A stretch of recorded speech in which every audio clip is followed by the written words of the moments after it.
We are proud to welcome the KiteFoil Elite at the Lake Townsend, where passion, speed and skills meet and the competition is taken to a higher level. KiteFoil World Series Traunsee, presented by Upper Austria. Welcome to the final day of KiteFoil World Series Traunsee in Austria. We are looking at the big showdown today.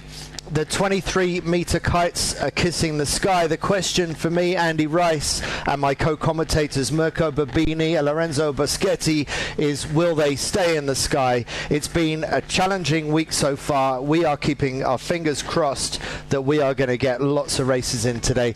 Lorenzo, what's the mood been in the boat park today? Actually, today looks promising. This morning we had some good breeze for increasing the thermal wind here in the lake, so I hope for some good racing today. And Mirko, we saw a challenging day yesterday. What can we expect today? You think we can be more optimistic for today? Yeah, first of all, we have different kind of wind, different direction. It seems to be more closer to the 10 knots, so luckily there's gonna be less swimming activity today. I'm really keep my finger crossed as well to have a great competition, a great regatta soon.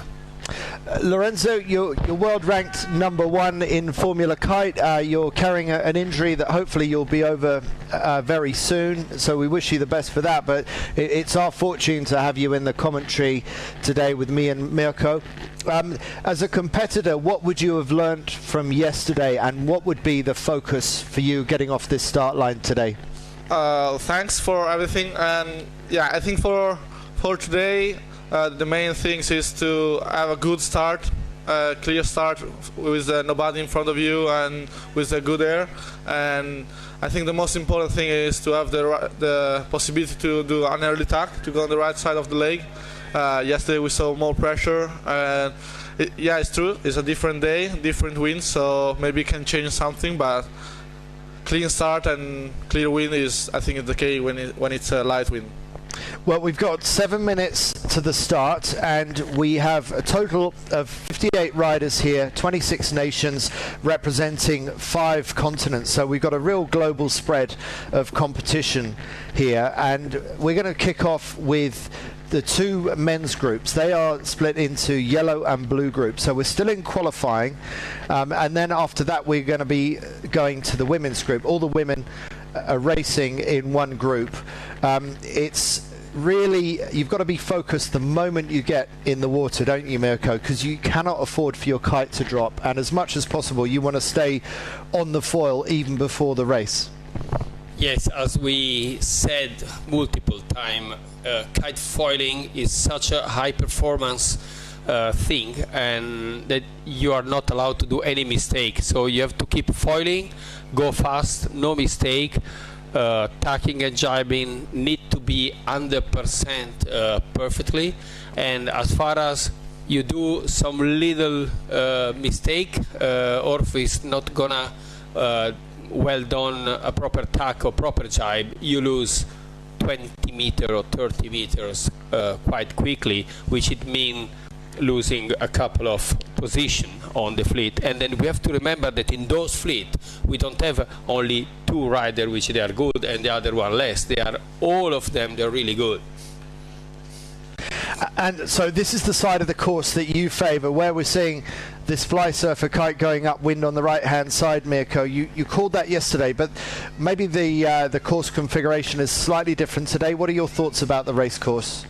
Yeah, we saw the wind was shifting quite a bit. It started blowing more from right side, looking from here, so more to the easterly side, and then it went back to the left. So the windward mark is more close to the position of yesterday, but it seems to be a little bit to the right. And again, the pressure definitely is more on the right side.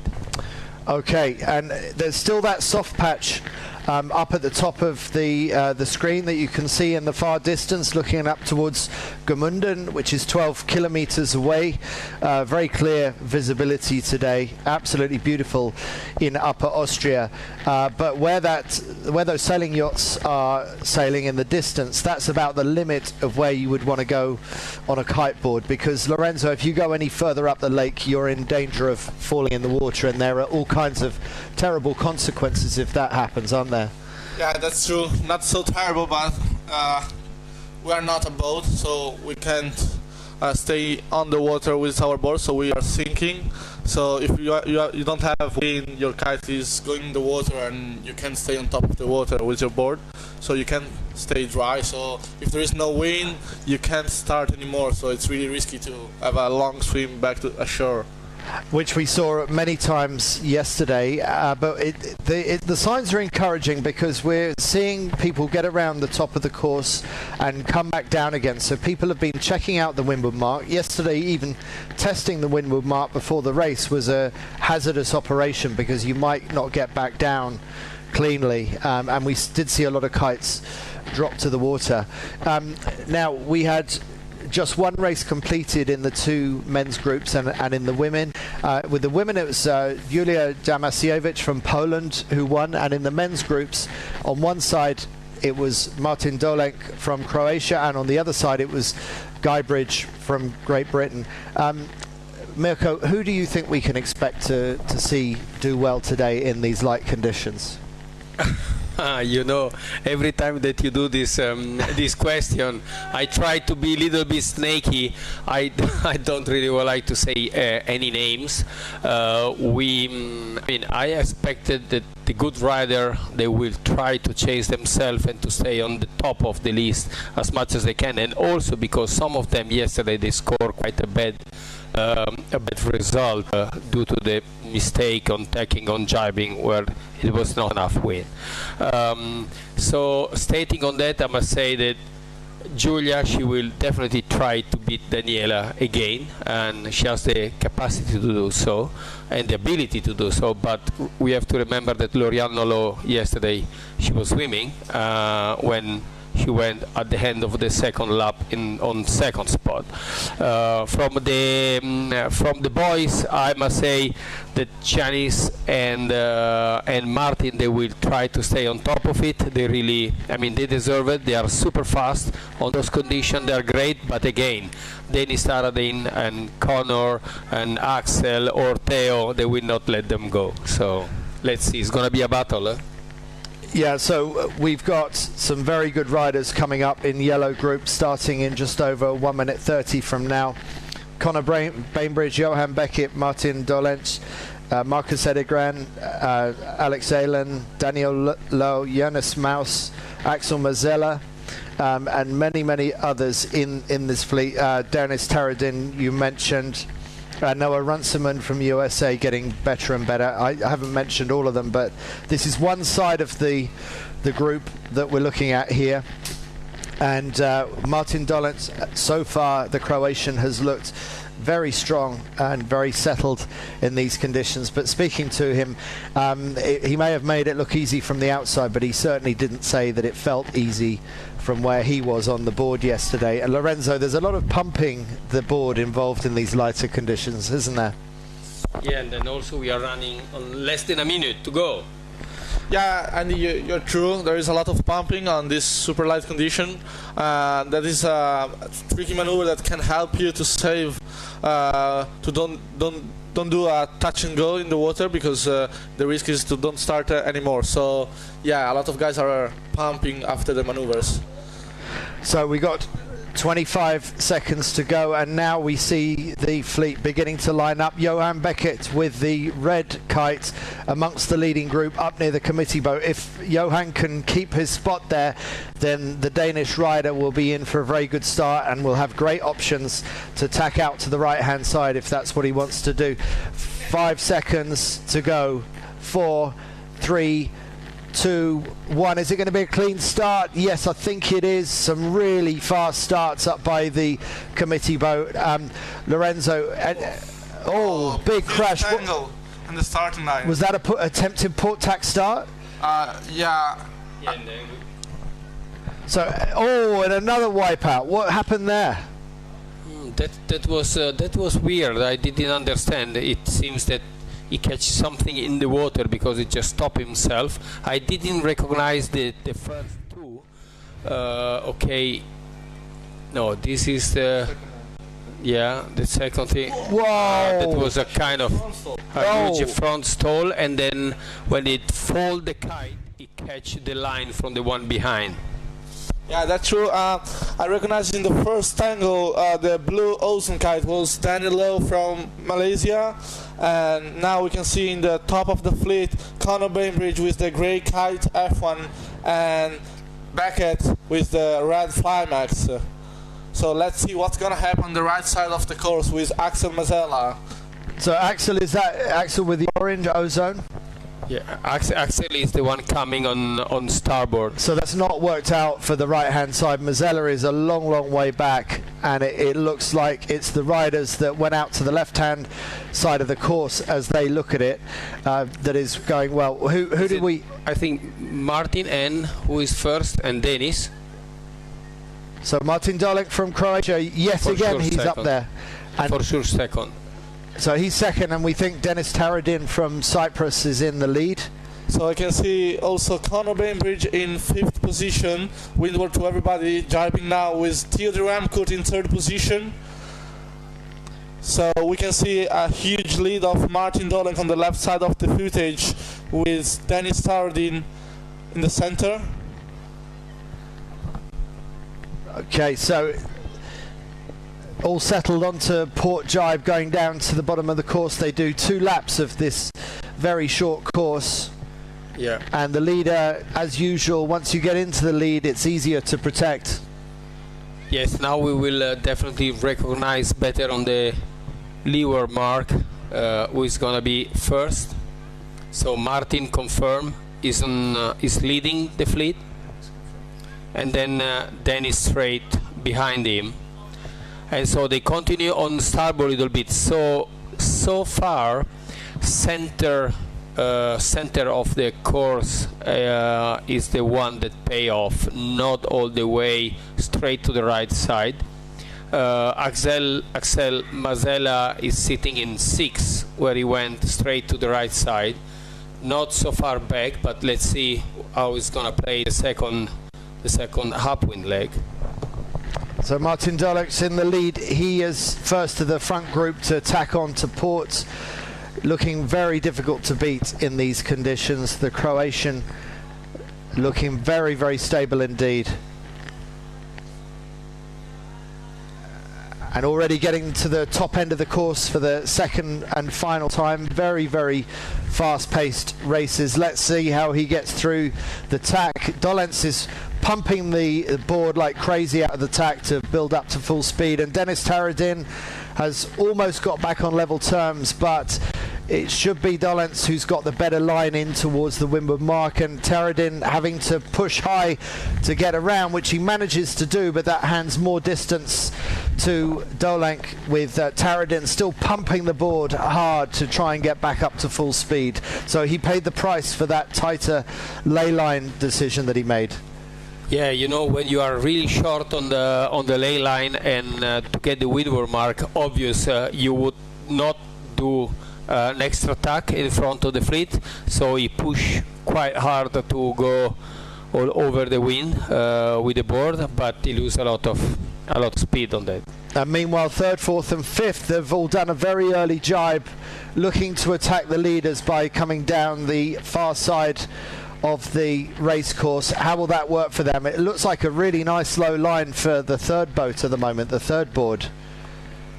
Yes, and then you can see from the amazing drone footage how the wind is bending close to the bottom mark, and then you can see there is more wind. They get more speed on the center, and they get the perfect line to the windward mark. So this is Dolenc, The leeward mark. about to go round the final turning mark. This is the slalom mark, where he has to pull a 180-degree jibe around the course. Probably won't thank that powerboat whose wash he's just had to go through, but he gets safely through that.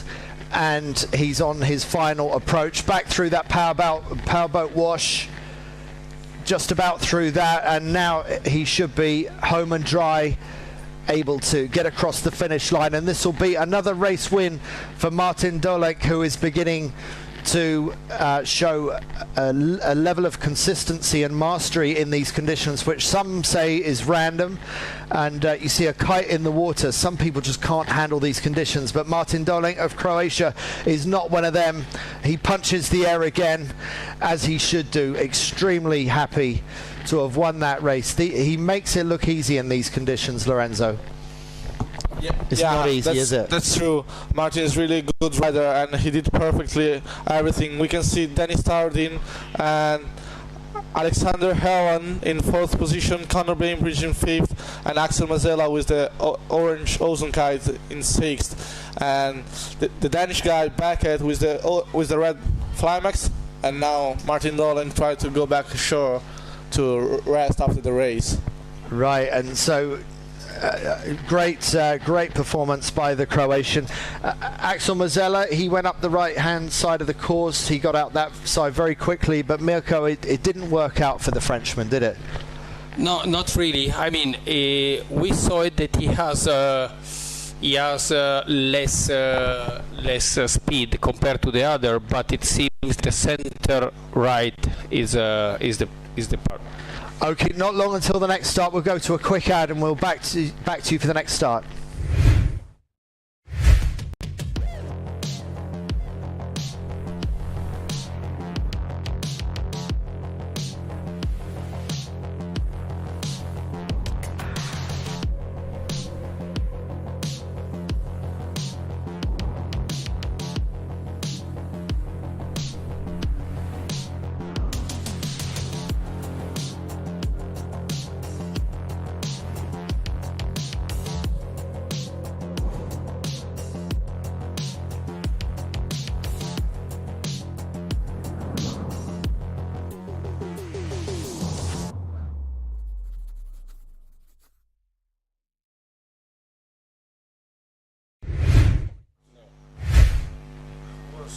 Okay, so we are getting into the start sequence for Blue Group now. This is the other side of the lineup, and we will give you just a taste of who's in play for this one. So the reigning world champion in Formula Kite, Theo Duramicourt from France, Florian Gruber from Germany, very experienced sailing in these light wind lakes, Guy Bridge, who won the race yesterday, and Max Maeder, who pushed him very hard, the 15-year-old Singaporean.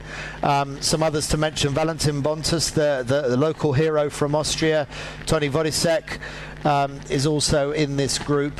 Logan Sutherland from Canada, Wojciech Koska, Tiger Tyson from Antigua, and Carl Maeder, the 13-year-old brother of Max Maeder. So Guy Bridge won the race by the skin of his teeth from Max Maeder. It was a great match race that we saw last time round. We didn't see much of Theo Duramicourt. Do you think, Mirko, this is time for Theo to show why he's the world champion? I guess so, because usually him is pretty good on light wind. Yesterday was just not kisses by the luck. I guess that today we can see something coming out from his pocket. He will try to do as much as he can. So we are just jump on the last 50 seconds. So less than a minute to go. Let's see for the Blue Fleet what is going to happen. So if you manage to win the committee boat end and you've got a clear lane out to the left-hand side, you get to choose when you tack. That seems to be the winning move. What we saw from the last start, the port tack start, or the early tack out to the right for Axel Mazella, did not work out so well. The riders in Blue Group, with 28 seconds to go, they will be aware of that. They will have watched the previous race. So that's why you see there is so much battling for the left-hand end of your screen. The right hand end, as they look at it on the start line, that's the committee boat that they're all aiming for, with coming up to 10 seconds to go. And now is the moment of truth. Will it be a clean start? They accelerate. 2, 1, go. It looks like it's going to be a clean start, and up they go. Really busy up the far end. that's confirmed. It is a clear start. Now we're going to see a couple of fly surfers go into an early tack out to the right-hand side. Mirko, who can you identify from here? I couldn't. I could identify, but you see is a white fly surfer, if I'm not mistaken, is Valentin. We don't know, we can't recognize him, so but at least only one, and then now all the other they start to go on the right side as well. So half of the fleet they are trying to hit the lane line on the left side and go all the way to the other side. Now also the last one need to tack. Let's see, it's gonna be interesting now to see on the other side who is gonna be on top of it. So someone at the top left of picture has looks like they're in a very strong position. They just go into attack right now. Will they be able to get across the rest of the group? They are looking very well placed, but have they done enough to get across? Yeah, we have to remember that they are starboard, so they have priority and they don't have to tack anymore, so they don't lose the 30 meter of attack. So now it's gonna be a super close tack, and the up in mark we can see Tony Vodicek on the orange board that is starting to tack now, and let's see if he's gonna be first or second. We can see Guybridge a little bit leeward from Tony, the guy on the right. They are both pumping because they are on the ley line, and let's see, Tony Vodicek in first, Guybridge in second, and yeah, a lot of guys on the fly surfer. We can see Florian Gruber now on the right side of the course, and guys go for jibing now. Let's see. So Tony Vodicek in the lead.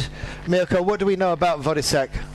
I mean, we know that Vodicek was starting really at younger age with the twin tip racing, and he went to the Youth Olympic Games on the TTR, and he got the second so silver medal over there, and he start jumping on the kite foil. And I mean, his skill is no fear mainly. This is why sometimes he's just doing something too much, but everyone knows that he's super fast and super keen to get a bullet. Someone's dropped into the water towards the back of the fleet, but this is what's going on up near the front. The red board has now pulled into the lead. Yeah, Tony Vodicek in the first, and Maximilian Maeder third position. It's hard to recognize the guys in second position. I think it's Jakub Jurkowski from Poland and Guybridge fourth position at the moment. And we can see Maximilian Maeder pumping a little bit after the leeward mark to be a little bit windward, to have clean wind from everybody. So which of these three would you want to be right now, Lorenzo? Yeah, to be Tony, it's hard because you have to protect yourself, but now they are going for tack everybody, so he's in the lead, clear ahead of everybody, we can see. And if there is nothing super hard, like the wind changing a lot, we can I think Tony can run the mark as first position. Let's see. So he's looking strong. He's holding his position at the bottom of our picture. Tony Vodicek with the red board, slightly lower line than the board to leeward of him, so he's got to hold on. He's got to be careful not to fall into bad air. And further up the course near the windward mark, you can see there are some kites floating close to the water. They're going to have to watch out for that. Guybridge was just start pumping after the attack. He hit already the right side of the lane line, and all those four, they will be really close to the top mark, I can tell you, for the last downwind leg.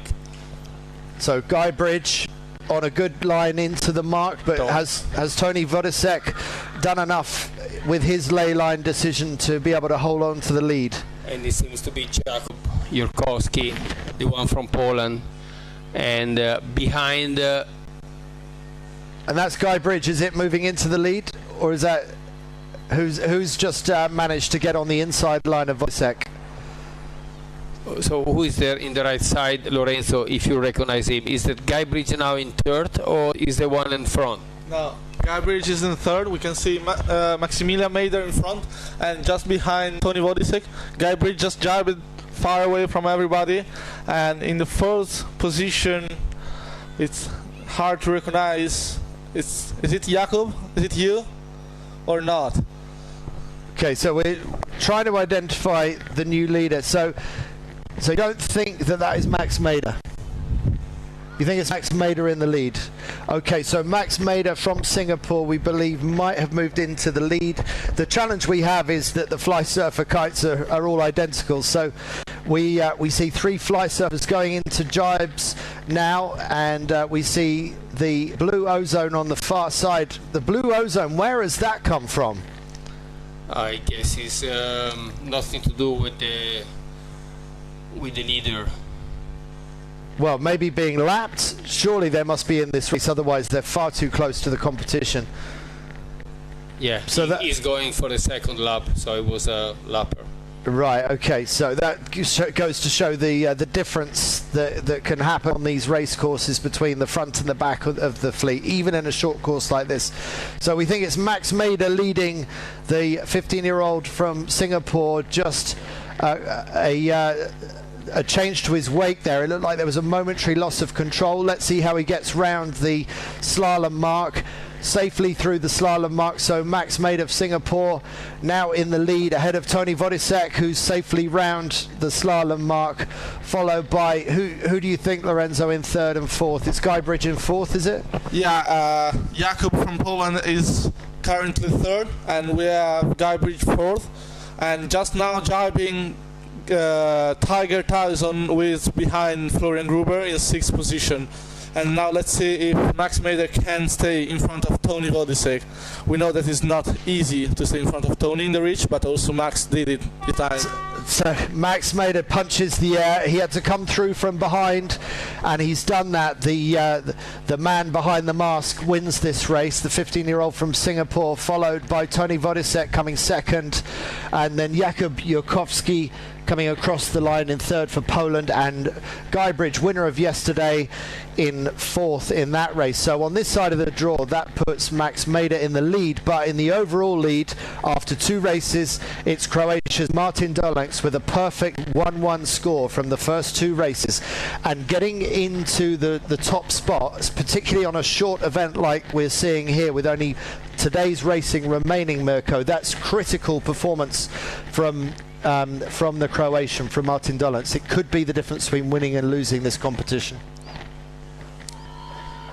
Yes, you're right. So let's see, the next race is going to be really important for all of them, because it's going to be the third, and let's see if we get to the fourth for the discard. Okay, we are less than 2 minutes for the next one. Okay, back to you after a short ad.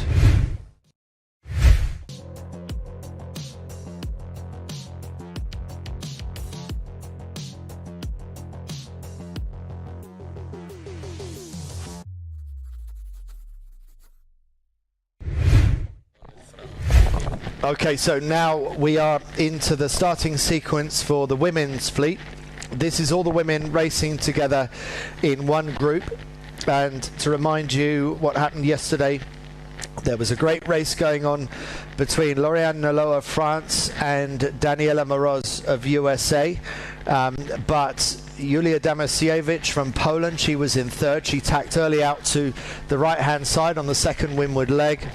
That moved her into the lead, and Julia held on for the race win. Meanwhile, on the final tack towards the top mark, Daniela Moroz safely around Lauriane Nolot. She crashed into the water. She couldn't maintain her ride height through the tack. She dropped into the water and didn't finish the race. Only 6 boards in the women out of 22 riders finished the race yesterday. So after all that controversy, we get into race 2, and let's see who can reset. Let's see who can get their head back in the game. Can Lauriane Nolot make good on her error yesterday at the top of this tricky race course? We got 24 seconds to go, and the ones to watch, if we look at yesterday, are Damasiewicz from Poland, Moroz from USA, and Nolot from France. But there are 19 other riders with something to say about that. We got a world-class lineup coming in for the final 5 seconds, and they really like this starboard end of the lineup near the committee boat. We got a fly surfer sunk in the water, maybe thinking about doing a port tack start, but it's not worked out. So we've got a lot of riders coming off the right-hand end, including Lauriane Nolot with the red and the yellow kite. And down at the bottom of our screen, we've got the orange ozone kite. Mirko, do you know who the orange ozone is? I guess that Lorenzo, who has the orange ozone for sure. That is a hard call. We just see the girl just better away because she was poured. She sunk in the water. Yeah, but we can see well. Lauriane going for the tack now, and we can see Sofia Tommasoni from Italy in the center of the footage. And yeah, it was Jessie Kaplan with the orange ozone from France. So. Oh, that was bad. Yeah, that's bad because she was third yesterday. She finished third. So let's see what's gonna happen. I think can be Alina Cornelli. I saw her starting at the pin, so it could be her. At the bottom of our screen, so she's closest to our camera right now, Alina Cornelli from Austria. But up near the front, that's where, up the top of the screen, that's where the battle's going on. And the boards on the far side near the high cliffs, I wonder how they're going to look when they come out of their tacks off those cliffs at the top of our picture. And then you can see how clearly the right side is paid off because they have a better angle and they are almost eating the ley line on the right side. So the fly surfer here in top is really, you have to go more downwind because he went over the ley line, so she has to do more line. Look at the hazard at the top of your screen. If you go too far into those cliffs, you lose the wind, and some of the boards are falling into the water. Meanwhile, at the bottom of our screen, we've got a really tight battle to get round the course in first place. Who can identify? I'll buy a glass of beer for whoever can identify these two. The first one is a Polish girl, and the second one is Ellie Aldrich, and we can see Lauriane Nolot in the yellow and red kite, but we just seen a girl crash in the jar because of no wind. So Lauriane Nolot just passed in 4th position, and I think the girl on top of the screen is Daniela Moros, just jibing now. So the girl in the front is Julia Damasiewicz. Yeah. So we're looking at the same front three as yesterday. Yes, pretty sure that is Julia Damasiewicz in top because she has the yellow helmet on it. And yes, Daniela and Alina, you said it might be. No, I think the second one is Ellie Aldrich from Great Britain. Yeah. And in 3rd position, Lauriane Nolot with red and yellow kite. Let's see at the leeward mark how it will change because we know that the wind is really tricky here. We can see Daniela Moros windward to Daniela, and Julia is just driving for the ley line of the leeward mark. Julia pumping really hard at the bottom of our screen, trying to keep that board above the water. She's got a really nice lead, but she is still working like mad to keep that board going above the water, and now she's up to full speed. Yes, and then on the second I was spotting, maybe I'm wrong, but it was a French logo on the bottom of the second board. So let's see if it might be Alexia Fancelli. Well, as far as we can get some closer footage from the second, and then Lauriane, she's just on 3rd, and then Daniela, she got quite a long moment to deal with the last jibe. So Julia Damasiewicz, she did an early tack out in this position yesterday, and that was her race-winning move. This time, Julia is staying very much further over to the left-hand side of the course, and it's a simultaneous tack, and they've got to avoid that kite in the water as well. So how's this going to affect Julia's line going on port tack? She's having to sail a little bit lower than her standard line, but that's okay because she's getting over the top of the 2nd and the 3rd place boards. Yes, let's see. I'm really curious to see. So just dealing with spotting who is who. Now we think that Julia is in 1st, Heli 2nd, 3rd Lauriane Nolot, 4th Daniela, and 5th Alexia Fancelli. And look how soft. Let's see how far we are. You could just see in that last shot how soft the breeze is just above the windward mark. So picking your moment to tack is going to be absolutely critical. And there are some ripples on the water as well. Lorenzo, every little thing can affect you in these conditions, even a ripple of water. Yeah, everything. Like even a little ventilation in this super light condition can affect you with a board, with a board check in the water, or even not a real crash, but something close. So we have Julia Damasiewicz in first. We can see she's starting to go downwind with her personal position, and Ali Aldridge followed by Lorianne Nolo, and just behind we have Daniela Moros from USA. Let's see what's gonna change in this downwind, because we saw many different position changing. I thought Daniela Moros was going for an early jibe there, but no, everyone is sailing towards the middle of the lake, and it's Julia Damasiewicz in the lead, who's driving. Oh, and it looks hazardous for her. She's going to have to pump like mad. Look at her working that board, and that was a tricky moment for Julia. It looks like she's just about managed to keep it together. I can tell you. Oh, who is that who sunk? What a bad moment for Lorianne Nolo. Last leg, last jibe. Really bad. The wind is dropping a little bit. Let's see who we can manage to not making any mistake and do a proper jibe, last couple of jibe to cross the finish line. Julia Damasiewicz, she has to pull off 2 more jibes in this race, and then she should be able to get across that finish line. But you can't take anything for granted. That is 1 jibe successfully completed. It's looking increasingly likely that the young Polish rider is going to be able to win her 2nd race out of 2 heats. So looking to notch up an absolutely perfect series so far, but taking nothing for granted. Approaching this slalom mark with trepidation. This is a 180-degree turn. She's got to keep the speed on. She's got to keep the board out the water. Exactly, you're right. Last jibe, you can think about the pressure. She knows she can't fail. It's the last jibe with this kind of breeze. Just to keep the speed, keep foiling. She will pump straight after the jibe. We will see. Keep the kite behind to pull her outside of the turn, and okay, she make it, and now all the way straight to the finish line. Those power boats also that should not be there, I must say, but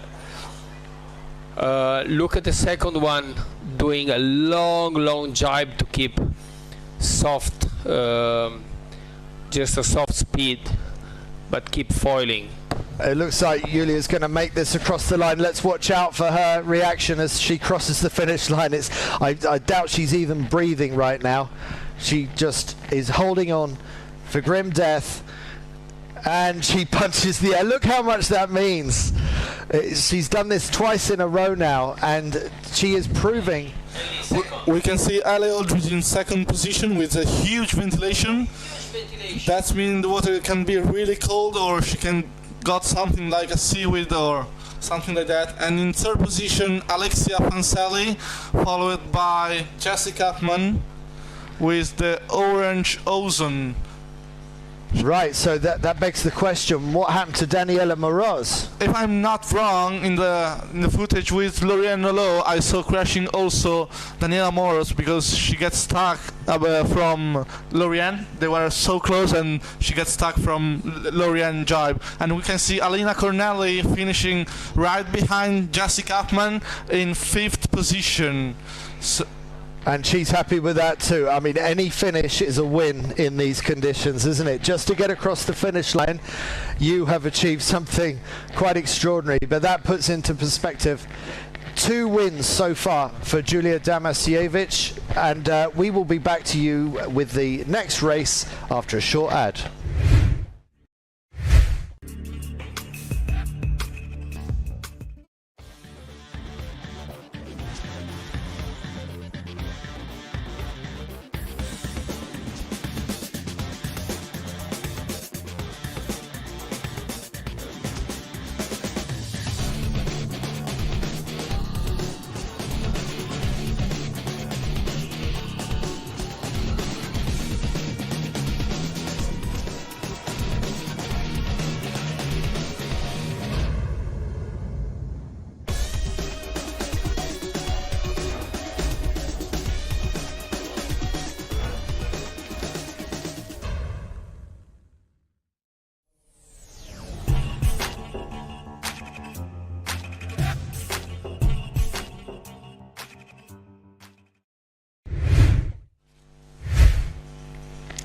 So that's the scene now. Kite's laid out on the ground. We are on a delay. We've managed to get one race in so far this afternoon for each of the three groups, the yellow and the blue groups for the men, and we've just seen a dramatic finish to the women's race as well.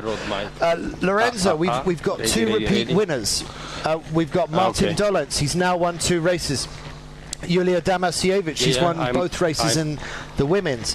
Now, we know that some riders are really opposed to racing in these conditions. Can we say that it's random, or do we have to admit that when you see repeat winners, that there is a skill to making it work? I mean, Andy, there isn't random, lucky or something like that in the sail, even in this super light condition. If one rider can win 2 times in 2 different days with 2 different conditions, super light condition both, so that means that he got skills. So I'm pretty sure that Martin Dolenc and Yulia Damasiewicz are really nice in this condition. Give me a go, I'm ready. Congrats to this guy, and let's see for some win. I can see some breeze again pumping up in the upwind mark. So Mirko, you're down on the beach looking for people to talk to after those amazing races. We'll hand over to you. Great challenge, I must say. Okay, here we are with Tiger Tyson, just come ashore. If you can just tell us roughly what Tiger said, that would be useful. And so Tiger, what happened over there? Yeah, we had some wind filling in gradually, which looked a little bit better than yesterday.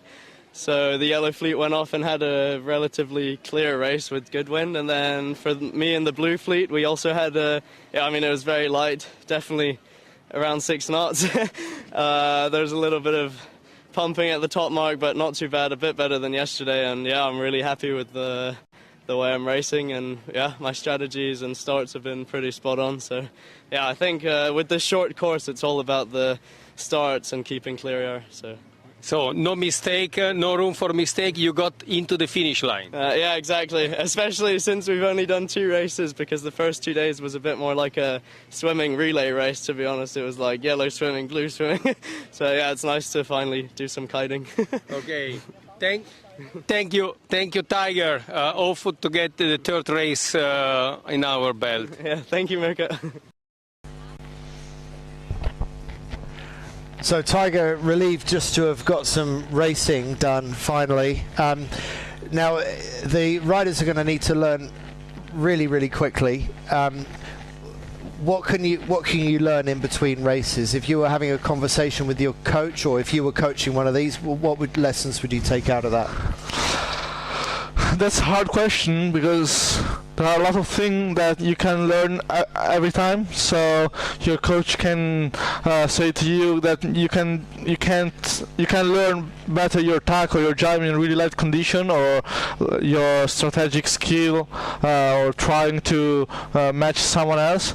But I think the most important thing is to understand your mistake before trying to learn something else, because if you're still going with your mistake, it doesn't matter if you learn something new, but if you crash in the jibe or in the tack, you can't finish your race anyway.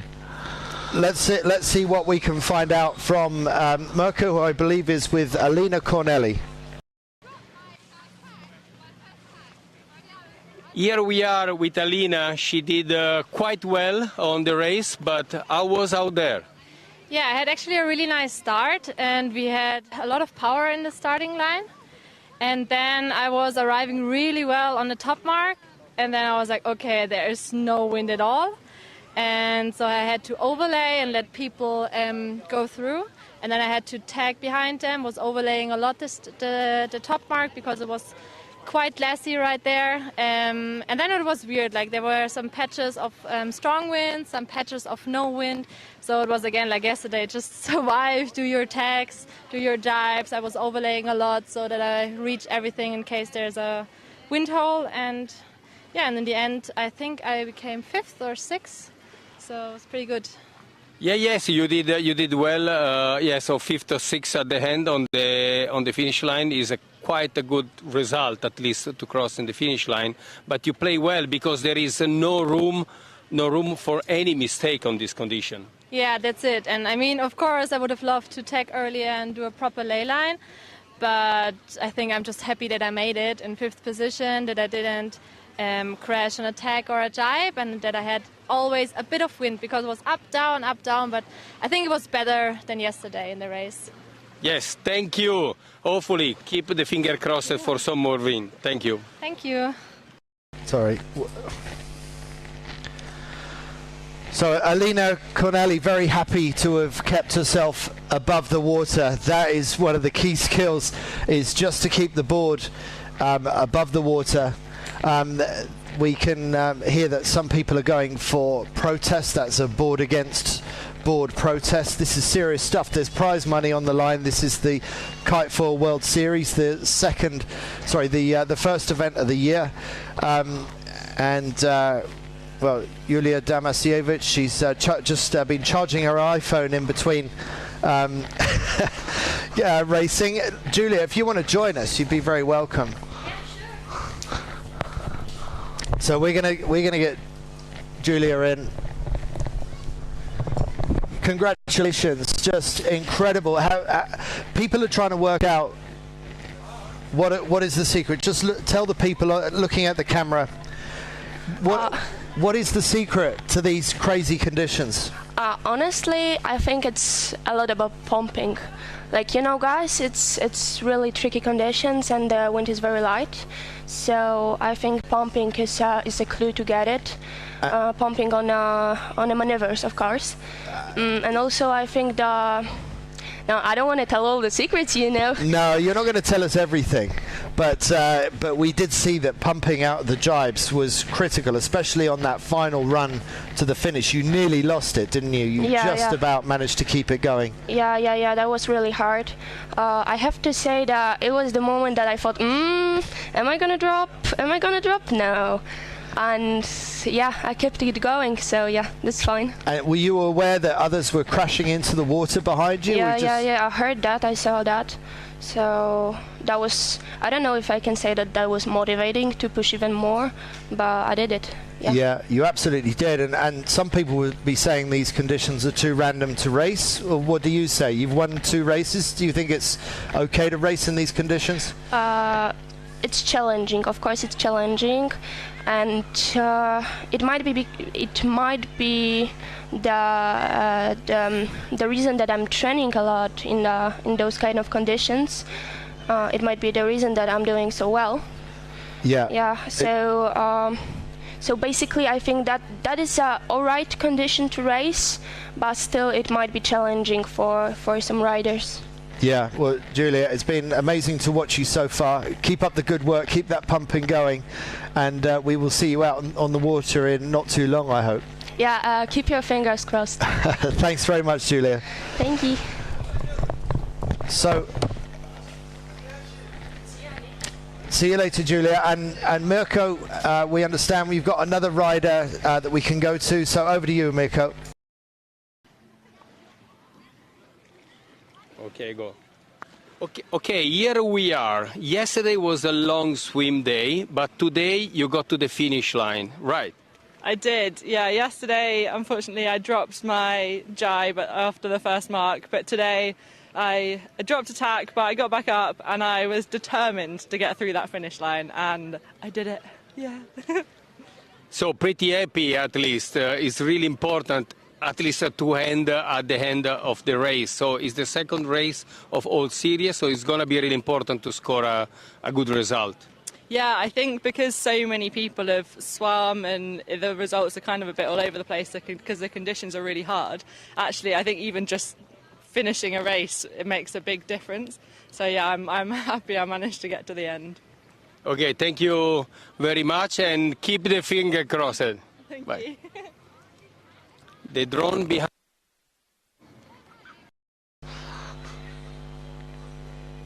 Okay, so that's Mirko on the beach with Katie Dabson. Now, Katie, she won the NACRA 17 World Championships a few years ago. If I'm not wrong, I think in 2017 she won the World Championship in NACRA 17. Yeah, So that's an Olympic class. These days it's a full foiling class, but it's sort of a semi-foiling catamaran, and now she's made the switch to kite foiling, and she says she's never going back. Once you go kite foiling, there's no way back to anything else. Is that right, Lorenzo? Yeah, that's right. This winter I had the opportunity to stay with Ruggero Tita, the gold medalist of NACRA 17 at the Olympics of this year, and I teach him how to kite, and he was close to say, okay, I passed to kite foiling class and I will leave NACRA 17, but come on, they are a team, so he can't live like that, so he's going on with NACRA 17, even because he's, I think, one of the fastest of the NACRA 17 fleet we saw in the past races, huh?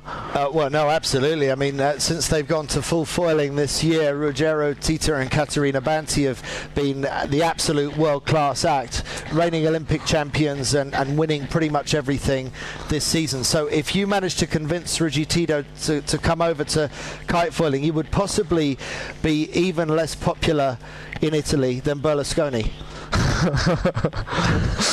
So be careful what you do. I think I will just laugh this question. But yeah, I think you can convince 1,000 sailors to pass to kite foiling instead to do a sailor, to be a sailor, because everybody want to feel the adrenaline, feel the fast boat, and we are super. I think we are the fastest single boat that you can sail. Like there is no boat like this can go so fast, and just with one person. We spoke about yesterday about Sail GP or AC 75, but they are there are 12 guys on the board on the boat, so it's not single man on. And tens of millions of dollars to be able to go that quickly, whereas we're talking a few $1,000s or euros to be able to achieve these kind of speeds that most of us, I will never experience, and most people watching might never experience. But if you are young enough to have a go at this sport, then have a go, because it's so exciting. For me, 30 years ago, the equivalent for me was the 49er. The 49er skiff was the fastest, most exciting thing there was, and now there are other things that have come along since, but nothing quite so spectacular and challenging as kite foiling, as we've seen today, in winds of sometimes just 3 or 4 knots, and we're seeing speeds on the water of somewhere around 25 knots or so. I mean, multiple times the speed of the wind. It's incredible, the efficiency of these machines, Mirko. Yeah, I mean, the evolution of the foil, hydrofoil, and I mean, talking about our sailing discipline, kite foil, the high performance is just insane, and I guess that no one of us would expected high performance. We would expected great performance, but not 4 times the wind speed, which is quite impressive. Now tell us about the mood in the boat park. What are people saying about those races? Did they have fun, or are they thinking that was too much? No, you know what I got from the feeling, then talking with the people on the launching area, it was almost the same thing. Okay, let's do the race today. Our challenge is not to swim, not to make mistake, have an overview 360 degree everywhere, not to get into the patchy side or where the wind is really tricky, and not make any mistakes. So the goal was get to the finish line no matter what. The last interview with Kate Dobson was quite interesting, because yesterday she was just swimming, and today she said, I'm really happy that I was the last one crossing the finish line, which sometimes is not good, but here it was the right things to do. So amazing. Any finish is a win today, isn't it? Exactly, that's the point. Now, Lorenzo, looking at the water, the color of that water, what does that tell you? Actually, the wind is peaking down at the top mark. There is nothing more wind. The lake is like a glass, so there is no more wind sign on the water. So let's see if the wind will pick up again, or if the race are finished here. I really hope to go back in the water and that the wind can pick up again. Let's take a look at the results and see how the leaderboard stands after 2 races for the men and for the women. So in the men, Martin Dolenc from Croatia, he's won both his races. That's why he's on 2 points. Max Maeder, almost perfect, but not quite. The Singaporean sits in second place with Guybridge, winner of yesterday's race, in third, and USA's Marcus Edegren on third, equal with Guybridge. Jakub Jurkowski just came second in that race just now, with Janis Maus on equal points, the German. Then Conor Bainbridge from GBR and Florian Gruber bringing up the end of the top 8. Yes, amazing the result after just 2 races. So how important would have been to have a good score on the second one. So again, Martin Dolenc just deserved it to be on top. Let's have a look on the girl. So, winner of both races so far in the women's division, Julia Damasiewicz from Poland, and in second on 7 points, equal with Jessie Catman, is Ellie Aldridge, the British rider, and Jessie Catman from France, an equal second. Alina Corneli from Austria in fourth. Daniela Moroz in fifth equal with Alexia Fancelli from France, and then another British rider, Jemima Craythorne, in seventh. In eighth, Sofia Tomasoni from Italy. In ninth, Leonie Meyer from Germany, and in 10th, Carolina Larsson from Sweden. And there are some big names missing from that top 10, Mirko. Yes, you know, it's really bad to see Justina or Dominika and also Katie Dobson on the 11th, so outside of the top 10. I mean, this second race, and we have to remember that all of them they just scored a 7th place for the RDG yesterday, and unfortunately for Lauriane Nolot didn't help because she scored, I mean, she swam unfortunately today as well. So really bad not to see Lauriane on the top 3, I must say. So we saw Lauriane Nolot fall to the water in that jibe at the top of the course last time round, and Daniela Moroz, I think, hit the water at a similar time, but Moroz managed to pull back and get an 8th place. So somehow Moroz managed to get back out of the water after that jibe that went wrong for her, and managed to get some kind of score out of that. And even Julia Damasiewicz, who won that race, she told us just now just how close she came to falling into the water. So she was hanging by a thread as well. But when you look at those 2 scores of 2 first places, it looks dominant, but really the difference between winning and failing with tiny margins. Back to you in a moment.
So joining us in a moment is Martin Dolenc, winner of the 2 races on his side of the group so far. So You want to keep the glasses? yeah, keep it all, Martin. It's up to you. Stay close to me so everyone can see who you are. Yeah. Hi everyone. I hope you enjoyed the show. Yeah, and I hope we get some more wins, so we make some more show for you there. How much did you enjoy putting on that show for us, Martin? Can you enjoy it, or is there too much at stake?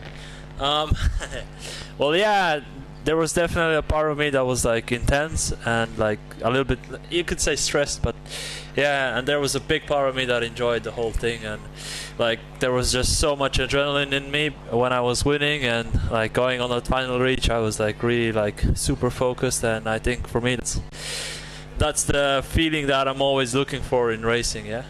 There was a bit of powerboat wash at times as well. How concerned were you about the powerboat wash? Can that affect you in those conditions? I think on the sea it affects us a lot more, yeah. But honestly, here I didn't feel it that much, yeah. So that was fine. And we've seen a lot of kites drop to the water. How many moments have you had where you've thought, this is it, I'm never going to be able to keep this kite in the sky? Today, actually, I was quite powered on my 23, yeah, throughout the whole race. On the second upwind mark, it was a bit light, to be honest, but on most of the race, I was like really powered. And who else to you is looking good out there on your side of the group? Today, Dennis was definitely giving me a really hard time. I had some really close racing with him, especially on the marks, and yeah. Pushing you from the back. No, Max is in the other fleet. Yeah, he's in the other fleet on the blue fleet. Also, Janis was there, and Marcus Edegan. Yeah, that's it. Yeah, but we saw you really well pushing a lot and a lot of spray from your foil, which it means speed. yeah, it was definitely a lot of power in that. Martin, what is the? Are you surprising yourself by your performance, or were you expecting to be strong in these conditions? I don't know if I should be honest, or yeah. I mean, I'm gonna be honest and just say that, like, yeah, we did really a lot of training, and yeah, I am a little surprised, and it makes me really happy. I wasn't expecting to be this confident. But also I'm not super surprised because on the training with Max I already knew, okay, I have a good speed and good everything, so yeah, I'm not scared about my performance, yeah. What about training with Max Maeder, because we're seeing him perform well and he's a consistent performer. Tell us about that working relationship with Max. Well, yeah, it all started last year in March, or in February actually. I said, Max, look, we have a boat at my home spot, it's really good, we have wind every day, and he came in March and said, yeah, I'm gonna stay at your place for maybe like, let's say 2 to 3 weeks. And long story short, he stayed in Croatia for 6 months, and we trained, and we just found really good chemistry for training between me, him, and my dad. And yeah, I think that was just what helped both of us grow really. Yeah, because obviously he won a few things, and I'm obviously in good performance now. So yeah, I think it's a really good cooperation. So now it's you in first and your training partner Max Maeder in second. Obviously you're very happy to see it that way round, yeah, between the two of you. Yeah, for sure. Yeah. Yeah, it means that works well at the end. So both of them, they did quite a good job. Huh? Yeah, for sure. So Martin, how are you keeping yourself ready when you've got to be up one moment for competition and then you've got to be down the next? How do you keep your head in the right space? Yeah, well, that's the most difficult part about this regatta, because yeah, we just did so many races that were abandoned, and before every race I I don't know, let's say try to be fully focused, and then they cancel a race, so it's a bit hard on the mental side and quite tiring, to be honest. But yeah, now I try to relax and not lose my focus, and then when it's the race I just focus on the right things, and that's it. Try to focus on the right things at least, yeah, which worked out in the last 2 days, so hopefully it will work out in the afternoon as well. Great sailing so far, Martin. We wish you the best for the rest of this afternoon. Currently leading the KiteFoil World Series. Thanks very much, and we'll watch out for you, see how you do in the next race. Yeah, thank you very much. Yeah, have a good show. Thank you. Now, thank you, Martin. Looks like we have Lorient and Daniela coming to join us in in the booth. So Or wrap it up for the and wrap it up with. no. I think we don't want to miss. Come here. We don't want to miss this Come here. opportunity. We can stay all together. Here inside of the stage, you can see. Okay, we are. Nice and cozy. Okay, Lorian and Daniela is on you, Andy. Right, we're shoving down. We're trying to fit all of us in, and so. There is not enough.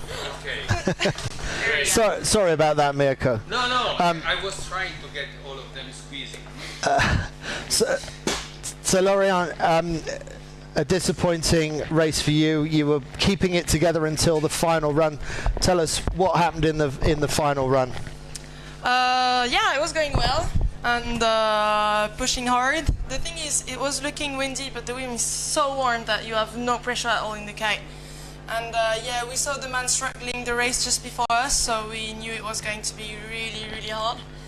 And yeah, when we arrived together at the top mark for the second laps, we just arrived in no wind at all, and we tried to jibe to like come back on the bottom of the lake to have more wind, but it was just nothing. So yeah, we both crashed and stayed there.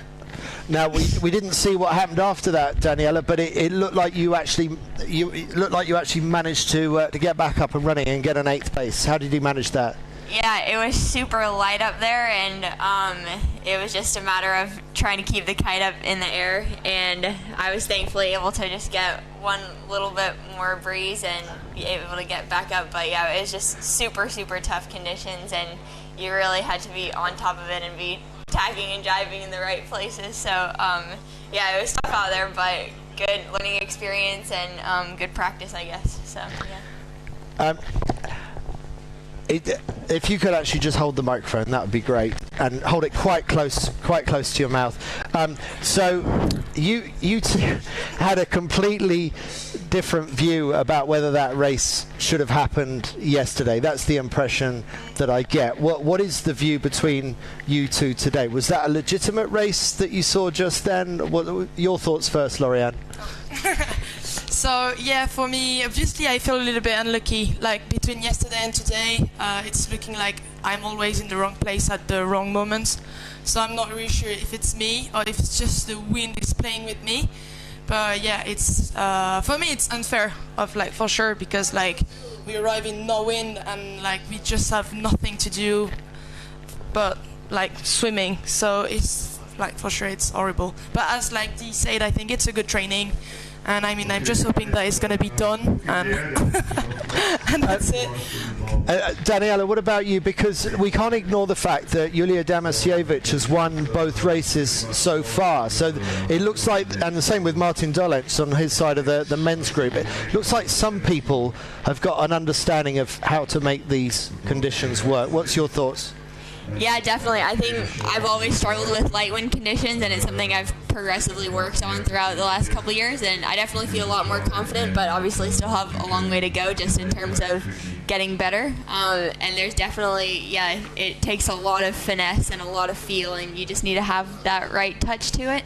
So, yeah, I'm working on kind of to keep improving that, and I definitely think, yeah, Julia was so fast today, and once you get out in front, you're in the clean air and you can just keep pushing away from everybody else. So yeah, it's really tough to catch up once you kind of are already behind, and she cleaned up really well. We are, all forms of sailing are a getting richer kind of sport. That's why the start is so important. You've got to get that clear air, and we're really seeing that here, aren't we? That once you're in front, it's much easier to defend, isn't it? Yeah, 100%, especially in these really light and marginal conditions. Like, you're always fighting for any bit of clean air, so it's definitely a big priority going into the rest of today, hopefully, if that happens. Now, looking further up the course, Lorian, what do you reckon to this? It looks like the breeze is coming in again. Yeah, I mean, it's been 4 days. It's going like, it's doing on and off, so I will not be too happy too fast. And we are the last split as always, so yeah, the wind have the time to change. And are you saying the women should go first? I don't should know, be ladies just first. like, I mean, we were never happy. I mean, like, the yellow are complaining that they're always the first and always trying in bad condition. The blue are like, well, yeah, we're in the middle, so it's not good. And the women are like, we are always the last, so the wind is always like horrible. So yeah, we're really good to complain, but yeah. You've got to work on your unhappy face, because even when you're unhappy, you're still smiling. So yeah, I'm with good friends, and like the vibes is pretty nice. So yeah, it's breeze on. I know tomorrow I will like leave this lake, so yeah, I'm happy. Well, yeah, no greater advertisement. Girls, thank you very much, and I wish you better luck on the tacks and the jibes this afternoon. Increasingly shifted its focus to becoming the leading specialist supplier for flying lines. Top riders like the four-time Formula Kite World Champion Daniela Moroz, Martin Dolenc, Theo de Ramcourt and Guy Bridge are among the many athletes who trust Rob Line's Garda series. Some of the greatest riders use Garda 389 as front lines and Garda 299 as back lines.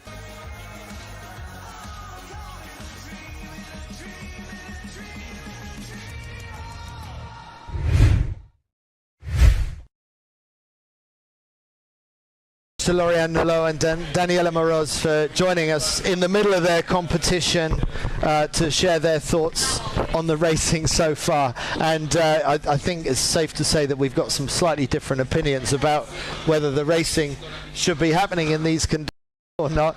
One way or another, I hope you're finding it entertaining. I'm loving talking to these sailors. We've got 20 minutes until the start of the next race, so the riders are going to be removed. Oh, we've got another visitor to the tent. Do you want to come and have a conversation with us? Come and have a seat. Come and have a sit in the middle. Well, so who are you? What's your name? VJ. VJ. Yes, my name is VJ. And so look at the camera. Are you a kiteboarder? I am not, but I am going to be. You're going to be a kiteboarder one day? One day. Yeah. How old are you? 6. And who are your brothers? Max and Carl. So that's Max Maeder and Carl Maeder. Yep. So your brother Max is coming second in the men's competition at the moment. Have you got a message for Max? He needs to pull his socks up and do a little bit better than second, doesn't he?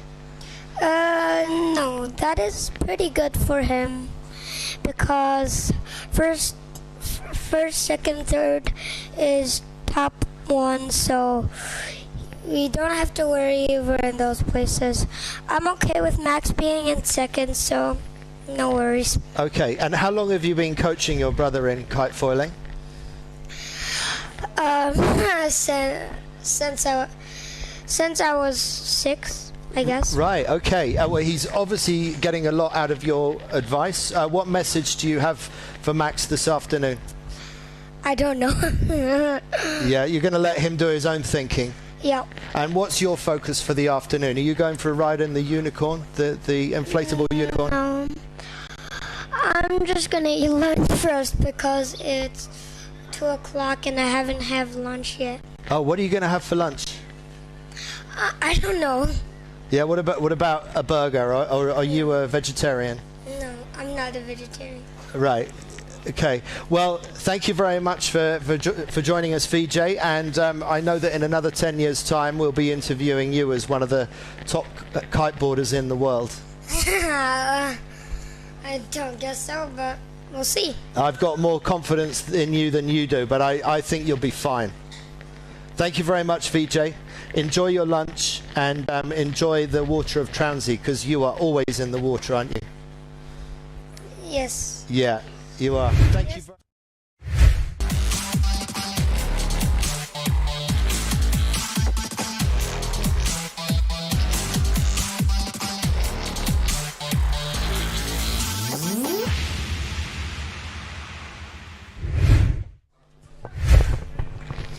Okay, thanks very much to VJ. There are 3 brothers in the Maeder family, and Max and Carl are both competing in this event, and VJ, the 6-year-old, does coaching in between. So that's the situation on the beach now. They're getting ready for racing. We believe it's just over 15 minutes before the next start. Let's take a look at the highlights from yesterday, because it will help you understand the conversation that we were having just now with Daniela and Lorianne.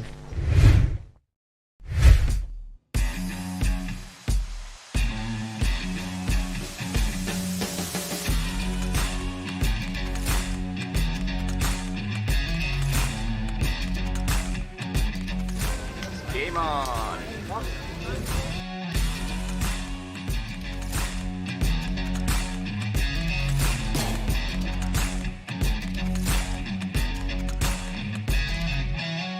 At the beginning, we had some nice winds to run the races, and later it just dropped completely. It was pretty hard to keep going and stand on a foil. I was pumping a lot. I have to admit that it was basically a pumping contest. A lot of pumping to keep going. And unfortunately for some riders, the races ended up in the water where their kites wet. So yeah, it was pretty challenging for all of us.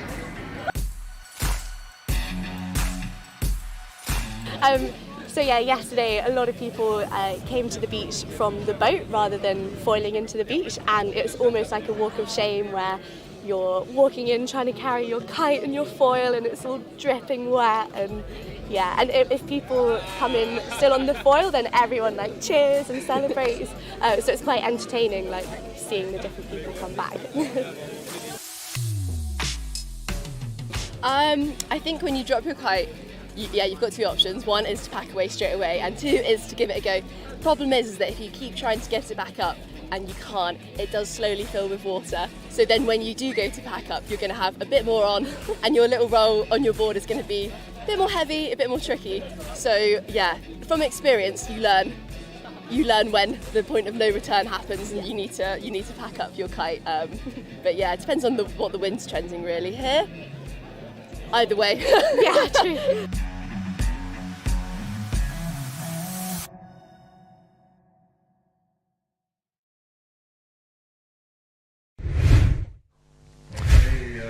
So, well, looks like we're getting decent wind. We're just hearing about 8 to 13 knots of wind we're hearing on the racecourse, which is probably the best that we've had since we've been here.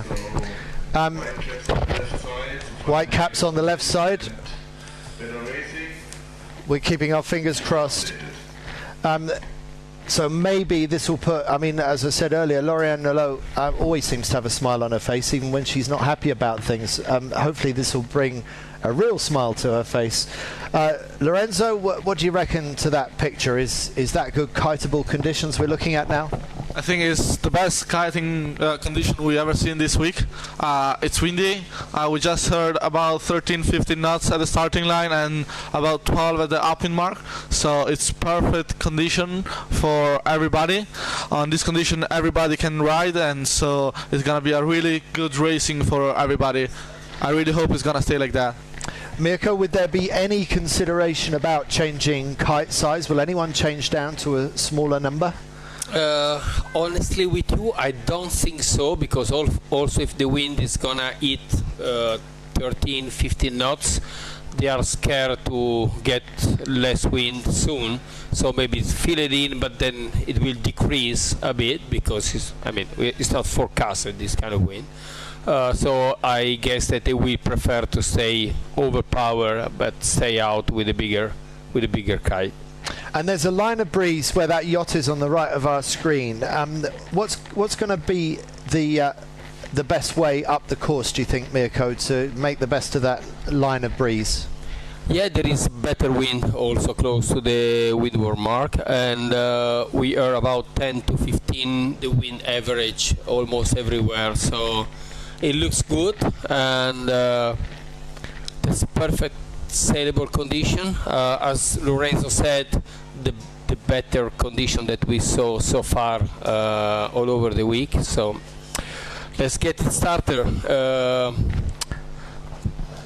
It's 10 to 15 knots. Yeah. This could be it. And look, there's a foiling IQ foil, the new foiling Olympic windsurfer, flying above the water, going along very nicely. All the signs are good, and let's just hope that this holds out for the rest of the afternoon. It's 2:30 local time, so we actually still have quite a few hours to fit some more races in. We'll play you a short ad, and we'll be back to you soon. Leben und dabei Neues entstehen lassen.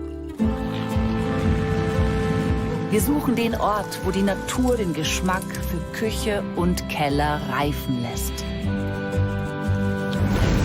Wo die Menschen das Schmecken zum Erlebnis machen und hungrig sind auf echte Begegnungen. Wir begegnen den Menschen und finden das Echte. In Oberösterreich.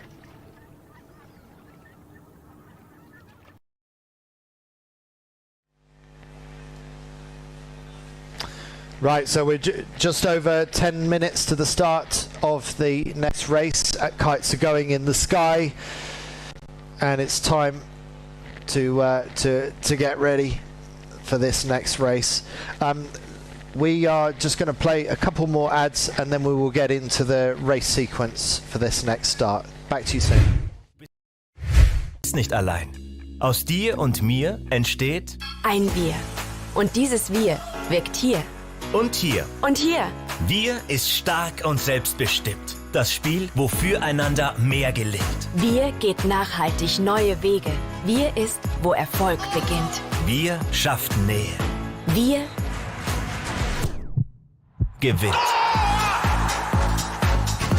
Drum setzt euch ruhig die ganz großen Ziele. Denn was einer nicht schafft, das schaffen viele. Wir macht's möglich. Raiffeisen. Mirko, Upper Austria, where we are, they're very proud of Traunsee, the lake, all the different activities. This is part of the reason why we're here. Now we're seeing this afternoon just how spectacular this lake can be, aren't we? Yeah, this is an amazing place, and you can just have a look on the right side.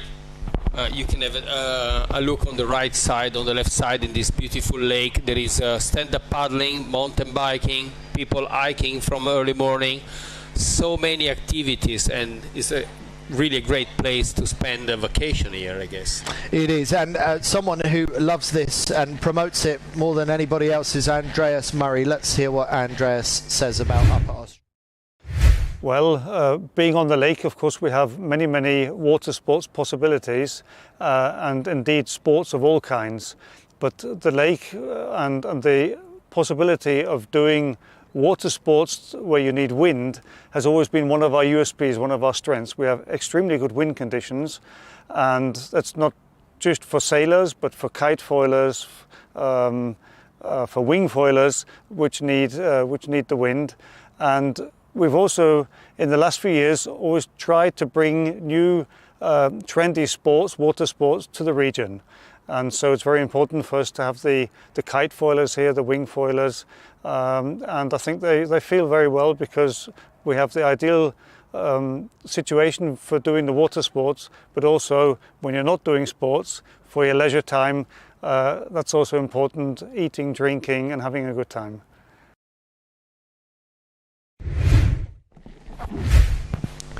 So those are the conditions that we see right now in Upper Austria on beautiful Traunsee on a Sunday afternoon.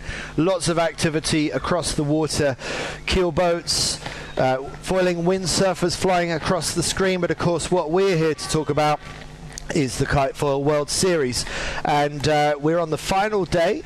We haven't had a lot of racing so far because the conditions haven't been kind to the kite foilers, but we are touching wood, keeping our fingers crossed that we have got an afternoon of wind to help us see out some fast and furious races. And we've got some clear performers like Julia Damasiewicz, who's won both of the women's races so far. Martin Dolenc from Croatia, he was with us in the studio earlier explaining how he's keeping his head in the game, and it's not as easy as he's making it look. He told us that. And his training partner Max Maeder from Singapore also doing very well, lying second in the men's division. Mirko, you've had time to think about whether you're going to change kites or not. What are your thoughts now the breeze is up? Yeah, they will not definitely change the kite, as you can see out there, and looking on all the sailing boat activities, there is a little bit more wind on the right side, less wind on the left. When the wind started to feed it in, it was quite consistent on the left. So the decision of all of the riders that we saw here in the front is just to keep their biggest kite in the quiver so far. And tell us about the riders that we're looking at here, 78 and 80. So Alexia Fancelli and Jessie Chapman. Chapman. And not really lucky today for her, but Alexia, she scored quite well. I guess that they are really keen to do something well on the next race. So there are Alexia's stats. Bronze medal in the 2018 Formula Kite World, so a very high performer on her day. And joining the conversation on the right-hand side of the picture is Julia Damasiewicz, looking happy. She should do. She's won both the races in the women's division so far. She was also the 2020 Formula Kite European champion, and still very young, winner of the Kitefoiling Youth World Championship last year, and competing at the recent Kitefoiling Youth Worlds in Torre Grande, Sardinia, but she didn't quite live up to her hopes there. She was disappointed not to be able to defend her title, Mirko, but we're seeing her perform at the very highest level here, aren't we? Yeah, exactly. I must say that Julia, she just went back to the performance that she can prove to have it again, and like she got a couple of really good results a few years ago, and amazing that is 12 years difference between the Alexia Fancelli, where she was one of the first girl starting kite racing. And she went from the 3-fin all board all the way to the kite foil. Amazing how many races she has in her shoulder. And Julia, pretty young. Yeah, still very young, but beating everybody of any age here, the best in the world, including Daniela Moroz, the kitefoiling Formula Kite World champion from USA, who even she fell into the water on her final drive this afternoon, managed to get up out of the water and salvage an 8th place across the finish line. So great fight and determination from Daniela Moroz. Yes, a lot of determination. Let's see, I'm really curious to see how the third race goes on. Again, it's going to be really important with such a low number of races.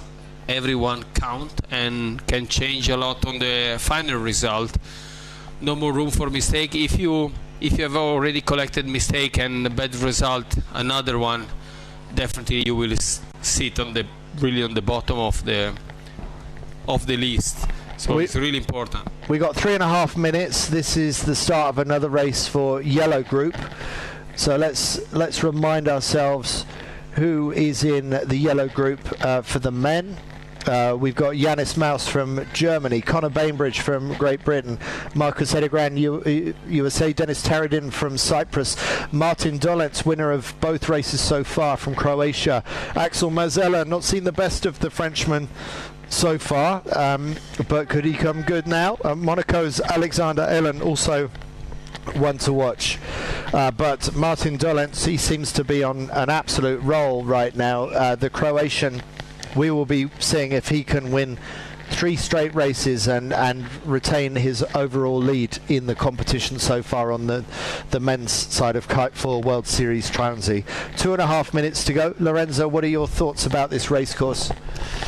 Actually, the wind in the race course seems really good all over the racetrack. Right side, left side, from my view, looks perfect both sides. So I would like to start clean and choose the easiest way without anybody. So let's see what the guys will choose. But we've seen that the right side usually is better. So let's see if this wind is different from before or is just more than before. Okay, I'm going to come back to you about the right hand side of this race course after a quick advert.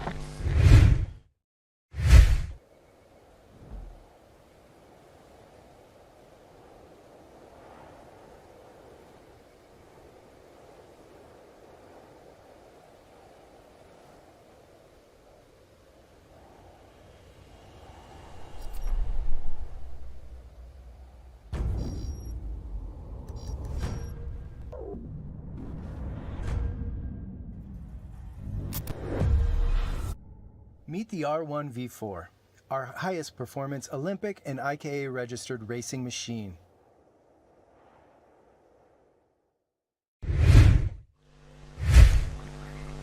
Lorenzo, you're talking about the right-hand side of the race course, and Mirko, you've been a fan of that right-hand side as well, but I wonder if early right has been a little bit dangerous in the lighter winds. Maybe you need to go right a little bit, sort of halfway up the course. Yeah, it was still paying on the right side, but not straight to the right side and not too close to the cliff. So because maybe the windward mark was a little bit more to the center of the lake, so it was better to go on the right side and then straight on the lane line, but still on the right side. Let's see what's going to happen now. 25 seconds to go, and the fleet trying to stay on the foil but not move forwards too much, judging their time on distance as best they can, and they're very close to our commentary area right now. We're seeing them line up with 10 seconds to go, holding back off the line, trying not to go over early, and they don't want that disqualification. 4 seconds, 2, 1, go, and someone's going for the port tack start. Are they going to get away with it? Janis Mouse, it seems to be him all the way across in front of all the fleet on port. Incredible. So Janis Mouse, we've just heard, is UFD disqualified. So an amazing start by him, but it was a little bit too good. So all that risk and that danger, Janis Mouse is going to be disqualified from this race. So unfortunately, we ignore that board up at the top of our screen, and we go instead to the red kite of Johan Beckett, and further down is the Guy Bridge. Guy Bridge just appearing at the bottom of your screen now, so good start by him, but he's going to have to wait for everybody else to tack, including the fly surfer of Conor Bainbridge in the middle of our picture, and a fly surfer also tacking in front of Guy Bridge's line. Yeah, we can easily spot the pink ozone, which is Axel on the pink ozone on the middle of the fleet up to the screen. Okay, so Axel in the hunt, but somebody is really poked out far ahead. This is Janis Mouse coming back across the fleet on starboard. He doesn't know that he's been disqualified from this race. Janis Mouse thinks he's having the race of his life as he leads around this windward mark. But we have to ignore Janis because he was disqualified at start time. So who's this coming round in second?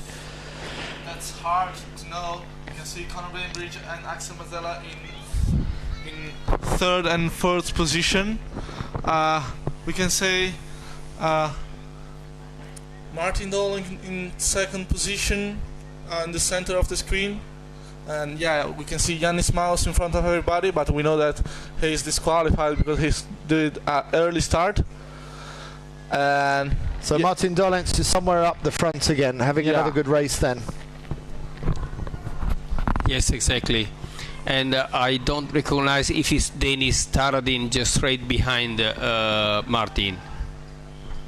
Yeah, it's really bad luck for Janis Mouse because he was really close. He just make an OCS by almost a few centimeters, I must say. And so the first two around, that's Dennis Taradin in second. And Marcus Edegran is in third. So I think it's Dennis Taradin in first, Martin Dolenc in second, and Marcus in third. We can see Conor Bainbridge going for the right side of the course, and we can easily see Janis Mouse in front of everybody, but he is disqualified. So recap: Dennis Taradin, Martin Dolenc, and Marcus Edegran from USA. Really close race. No one is running away with this right now. Martin Dolenc, winner of the previous two races. He's in the hunt, but so are three other riders, discounting Janis Mouse. Dolenc and Janis Mouse going up this side of the course, I think. Yeah, now everyone is going to the right side of the course. Sooner we will see the first one eating the right side of the lane line and start tacking. Exactly, without going too close to the cliff, because now the mark is a little bit more to the center of the lake, luckily. Pumping the board. Yeah, so Dennis is in front now. So difficult rounding for Dennis Taradin, but he got away with it. Yeah, and have a look on Axel Marzella just tacking now and get just right behind all the fly surfer. Dennis Taradin now onto his jibe, onto port jibe. Taradin from Cyprus looking strong, and the breeze holding up really nicely. Not so much pumping of the board required. These kites are looking well powered up, and they're doing close to 30 knots of speed downwind. Lorenzo, what does Dennis Taradin need to do from here? I think he just needs to do no mistake, because Martin Dolenc is really fast at the moment and the guys behind are even faster, so no mistake and full speed at all. So before the last jibe were Dennis Taradin, Martin Dolenc, Conor Bainbridge and Marcus Edegran, they swapped the position, but we can see now Martin Dolenc in the inside of the leeward mark and he's in front of everybody. Now we can see Janis Mouse in third position and Conor jibing now for the real third position, because we know that Janis is outside. We can see a great battle for the last mark before the finish line, but Dennis Taradin seems in front of Martin Dolenc, so it seems like Martin Dolenc is going not for the bullet this time. So how hard will Martin Dolenc fight for that third win, or will he just be happy to, oh, it's going to be close? He went inside to Dennis. So it looks like it's Martin Dolenc on the attack, but they're close to cavitation and barely maintaining control, but it looks like Dolenc has got over the front of Taradin. Is this going to be three wins in a row for the Croatian? Martin Dolenc, what a passing maneuver he pulled on the slalom. Oh, it's a wipeout. Exactly, this is what he doesn't need to do. Why go for a bullet when it's just get 2 points in your pocket and would have been perfect? So he got greedy. Martin Dolenc, he's recovering now, but it could have been a second place. He went for the win and he wiped out, so that handed the win back to Dennis Taradin. So what a dramatic finish we have, and great to see the rest of the fleet coming across the line, and much better conditions for racing. I don't think there can be any complaints about the conditions for that race, as Johan Beckett with the red kite crosses the line. But Martin Dolenc finally spoils his perfect score. Here's that moment where he wiped out. That crash is not really useful for your mindset,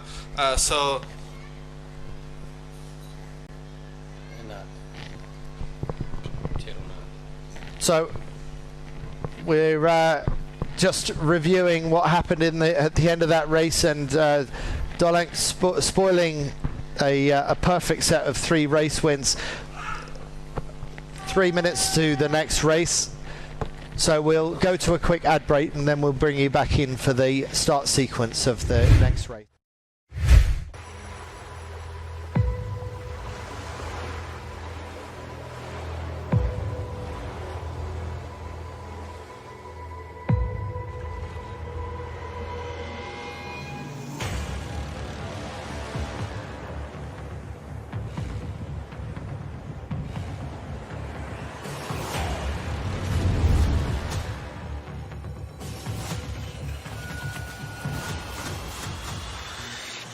TR5. Built to win. Okay, still good breeze further up that race course.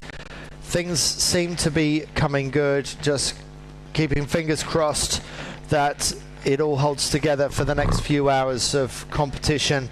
Really dramatic finish to that race. Dennis Taradin leading all the way until that last turning mark when Martin Dolenc took the lead. And did he actually do anything wrong, or was he just unlucky? Was he pushing too hard, do you think, Lorenzo? I think when you are in that condition, you have to push, but you still have to know that a second position is better than a crash, and so to finish in like 8th or 10th position. So I don't know, I think he got a huge ventilation over there, and he really would like to win even this race, but I think it was a little bit too much. So we had Dennis Taradin, Marcus Edrigan, and Axel Mazzella and Conor Bainbridge. This is the finish. Okay, let's just give you a rundown with 1 minute 15 to go. Let's look at some of the chief competitors here. So we've got Guy Bridge, Max Maeder, he's second overall at the moment. Teo Duramakor, the reigning world champion. Jakub Jurkowski from Poland. We've got Max Maeder, yes, and Tony Vodisek also did well in the previous race from the Czech Republic. No, Tony Vodisek is Slovenia. Yeah.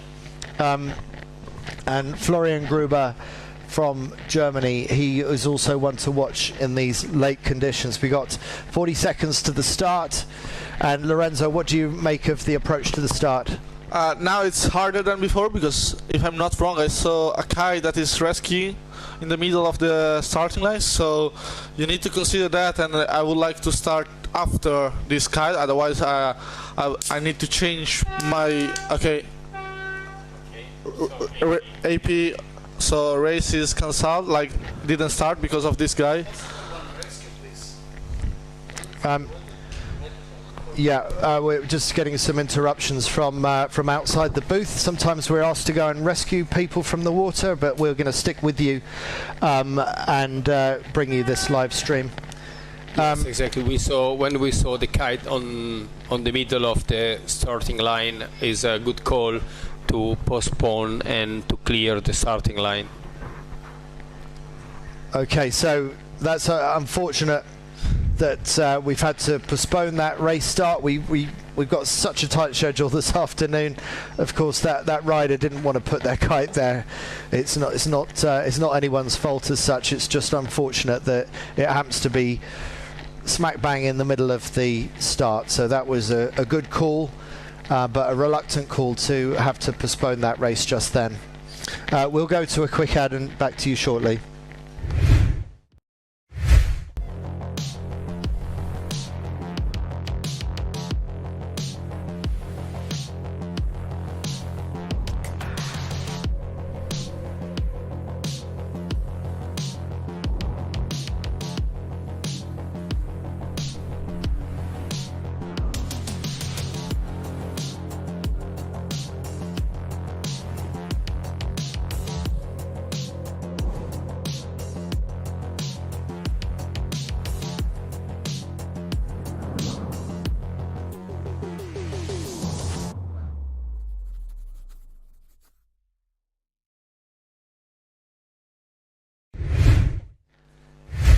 We got 2.5 minutes to the next start, and they're still trying to get that kite clear of the starting area, but we're not hanging around any longer than we need to, and let's hope that rider can get up and running and get their kite out of the water and out of the way of this start that's just about to begin for Blue Group. And we've got some interesting riders in contention in this race. We've got just under 2 minutes to go. That's the 2-minute signal we just heard from the tent from our commentary area just in front of the start. The start area is about 200 meters away from our commentary position. Lorenzo, what can you see across the course conditions wise? Same as before, wind is still okay. Maybe this time seems more powerful on the middle right side of the course, but yeah, we never know, because we saw then he started in this time. He came in front of everybody with a long left lay line on the upper mark. So let's see what the condition will release this time. And I hope this race gonna be fun like the one before. 1 minute 10 to go, and the riders will be turning round and making their final approach to the start.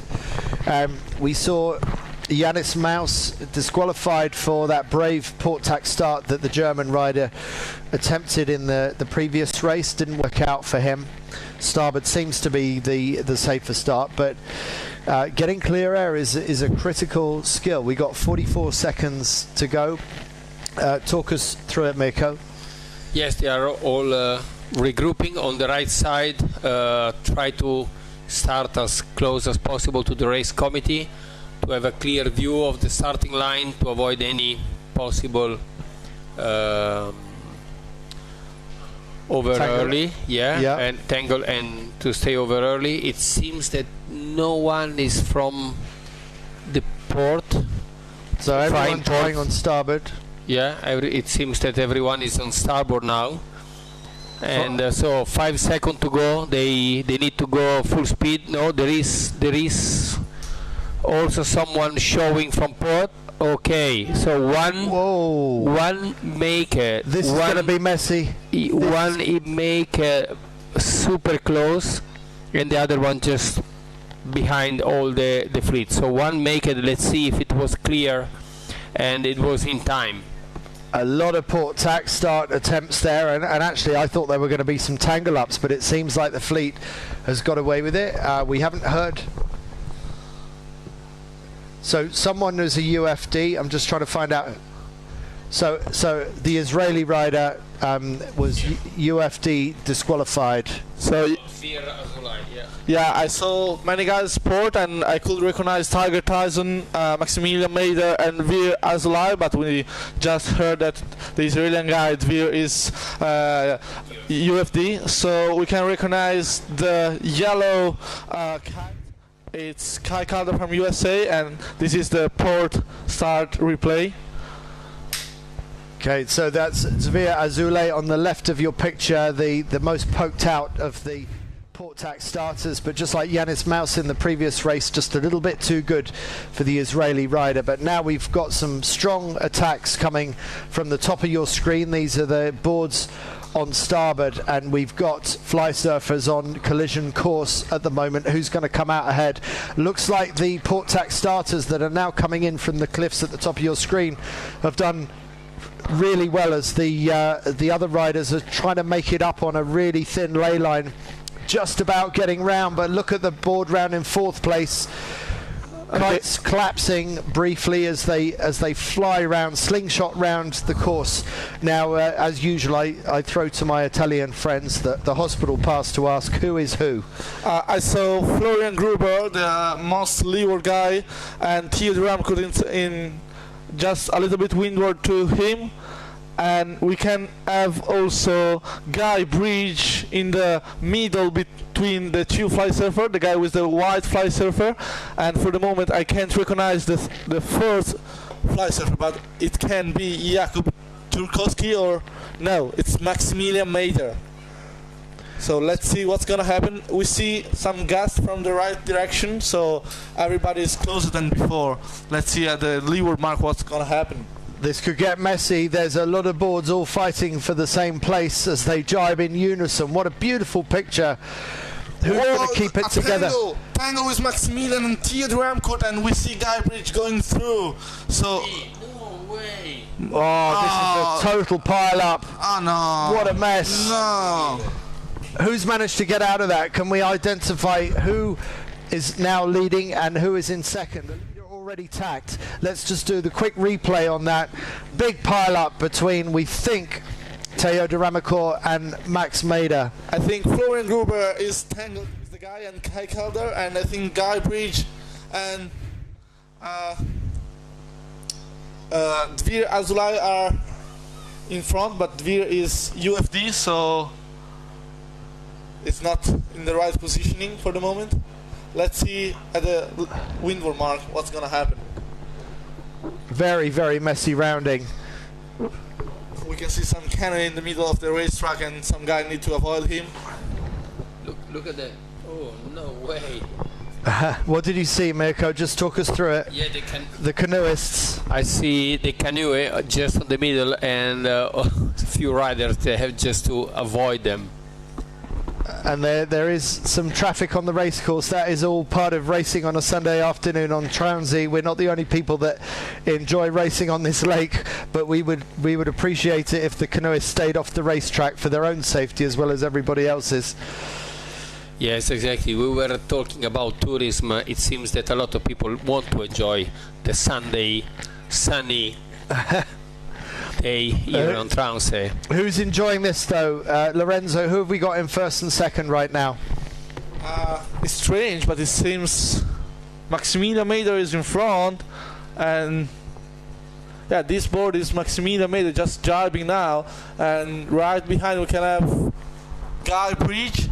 So it seems the guy from the tangle recovered really well, right, Mirko? Yeah, it seems to be so.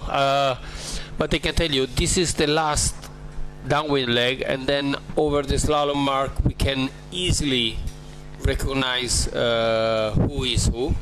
But amazing if it's Max Maeder, he recovered and he did an amazing job on the second upwind leg. And he looks lower and same speed as Guy Bridge, so Max Maeder, if that's who we're seeing in the lead, is just gradually extending that advantage over Guy Bridge.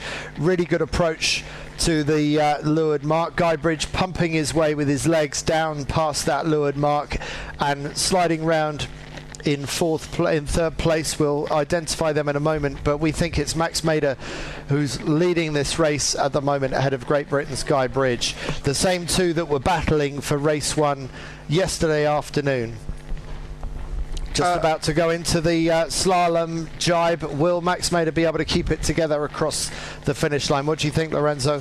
Yeah, I think so. In the second position is the Israeli guy, Dvir Azulai, that is UFD, and in third position in the moment we have Theo Dramcourt. So we saw a huge comeback from this guy, and there is a crash guy in the middle of the reach, so it's gonna be an obstacle for everybody. So we're looking at, is that SGP? It is SGP. That's the man in the mask. And again, Max Maeder celebrating a race win. And I wonder if that will move Max Maeder into the overall lead. That is, that's Teo Duramakor, is it? That we saw just cross the line?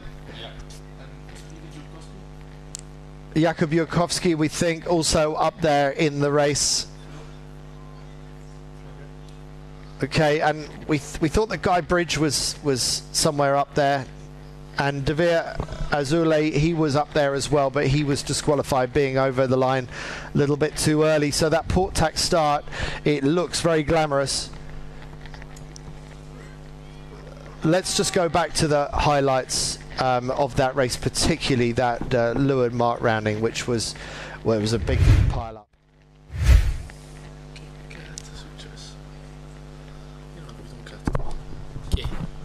So, okay, so this was the start. This is when Dvir Azulai went a little bit too early over the line. 4 boards around all together, but this is the build-up towards an incredible rounding at the bottom when it got very, very messy at the leeward gate. Yes, here it was. There is the first one, just dropped the kite and was like kind of a barrier between the mark and the kite, and it was so close to the mark, no room for anyone not to clear away, not to go around the mark. So yeah, Max Maeder, it looks like Max Maeder was caught up in that, but did a great job of keeping his kite in the air and managed to get back in the race and win it. So we'll go to a quick ad and we'll be back to you soon.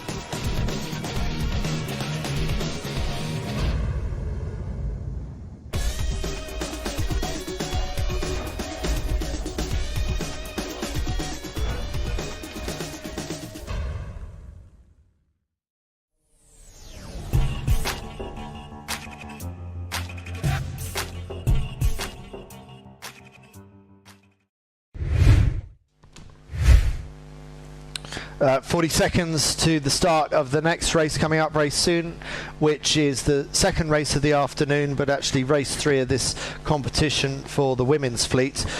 We've seen Julia Damasiewicz of Poland win both heats in the women's so far. Will she be able to win a third one? The conditions are different. They're stronger. This will probably make this race more competitive. We've got 15 seconds to go. We've seen the danger of the port tack start. The starboard tack seems to be the safer route.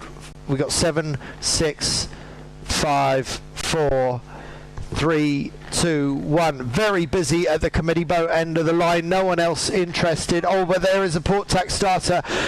So the port tack should be safe, but have they done enough to get across the fleet? If they have, this will be an incredible start. Clear start, and so that is a very impressive start on port tack.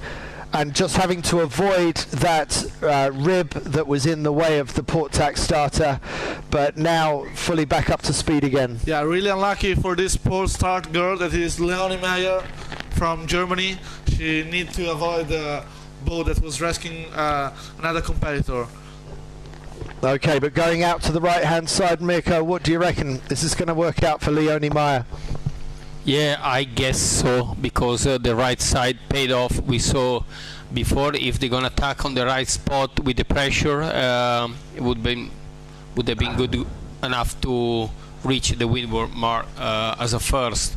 Let's see. It seems now there is more pressure on the center when they approach the right side from the center of the course, because we can see a lot of speed and good angle as well. I hope that Leonie, she will not go too close to the cliff. That's Leonie Maeder going on to starboard tack. Let's see if the German rider can make that port tack start pay. She's the first one onto starboard, first one onto the ley line. Has she done enough to get across all the boats coming across on port tack? It looks like some of the boats that come in from the left are doing very well. Lorenzo, who do you identify at the front of the fleet? I think the girl on top is Daniela Moros from USA, and we can see one orange guy that is Jesse Kapman from France, and Julia Damasiewicz in second position. And now the position are really tight in the back. We can see Alina Corneli and Leonie Maeder, and all the fleet is really close. So what's gonna happen the leeward mark? So a big lead at the moment for Daniela Moroz of the USA. Very clear water between her and the chasing pack, who are likely going to be slowing each other down.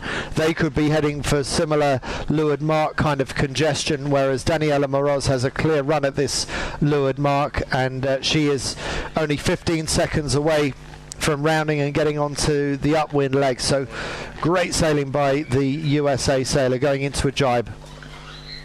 And then Haley Aldrich, it might be the second, just straight behind Daniela Moros. And I was trying to spot a Flymax kite from Lorient, but I don't see it anywhere.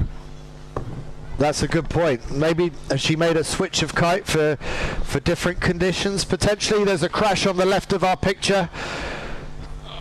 And are the others going to get round? So there's a crash that's causing a pile up towards the leeward mark. Not as dramatic as we saw with the men just now, but this is all playing into the hands of Daniela Moroz, who is sailing a clean race out in front. Yeah, you're right, Handy. As you said, the race are really tight, and it's really easy to do a mistake. And so, if you did just a mistake, you can crash. As we've seen, Jessica Kaplan with the orange O's, she crashed alone, so she lost her third position. So at the moment, we had Daniela Moros in first position and Ali Aldrich in second. So. There's so many obstacles to negotiate on this race. Other kites that are falling to the water, canoeists. There's all kinds of things. You've got to keep your head on a 360 swivel. Yeah, that's true. It's one of the most difficult part of this type of competition, super fast competition. It's really easy to have some obstacle to avoid, so we need to get 360 around the course. Daniela Moroz going around the windward mark for the final time. Is it that Flymax Lorient Nolo, or is she another competitor from the back of the fleet? It's hard to know. We haven't seen that black kite come into contention. Yeah, that's true. So it doesn't seem Lorianne. So we're sure Ali Aldridge is in second position, right behind Daniela Moros. That she's just driving now with a lot of control and super smooth. So with the GoPro on top of her helmet, we're seeing Daniela Moroz. I think that's who we're looking at there, looking very fast and in control, coming in towards the bottom of the course for the final time. But look at the traffic that these riders have to negotiate. The kite in the water, very difficult to get your perfect line down to the bottom of the race course. Daniela Moroz on the approach towards the slalom mark. We saw Martin Dolenc come unstuck in his race as he went round the jibe mark trying to beat Dennis Taradin from Cyprus. So we know that nothing, you can't take anything for granted. Daniela Moroz, so far so good for her. If I'm not wrong, I just spotted Lorianne Lowe in third position right behind Ali Aldridge with a 21-meter fly surfer kite. Let's see if I'm not wrong after this Daniela reach. Good breeze for Daniela Moroz. Trying to maintain control with the ventilation that creeps in sometimes, especially in this cold fresh water on Transy. Daniela Moroz looking like she's on the edge of control, but the right side of control as the American rider has at least 200 meters back to the next riders, and she relaxes and looks back and knows that she's won that race. And this is Ellie Aldridge from Great Britain charging for second across the line, putting together a good series, and we believe that behind her it's going to be Lorianne Nolot. Yes, let's see if we can spot her. Yes, exactly right. Lorianne Nolot, third at the end of this race, finally. And then Julia Damasevic, fourth. At least she can secure herself on the top of the woman fleet, the girl fleet, and Leoni, the one that she start on port at the end, fifth. So good Really result great. for Leonie Meyer. And here comes the rest of the fleet across the finish line. Back to you after a quick ad break.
Okay, so that was Daniela Moroz winning her race in the women's division. That's the U flag that you can see, the red and white flag on the committee boat. We've got 1 minute 30 to yellow group men's fleet, and this is going to be the fourth race of qualifying.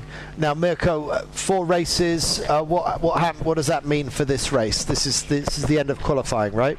Yes, it's going to be the end of the qualifying, and 4 races. It means that if we got the 4 races for all fleet, it's going to count for the ranking as well, and it's going to be great. I really hope that the wind stay, and after the qualifying we can also have time to run a medal series as well, so the final.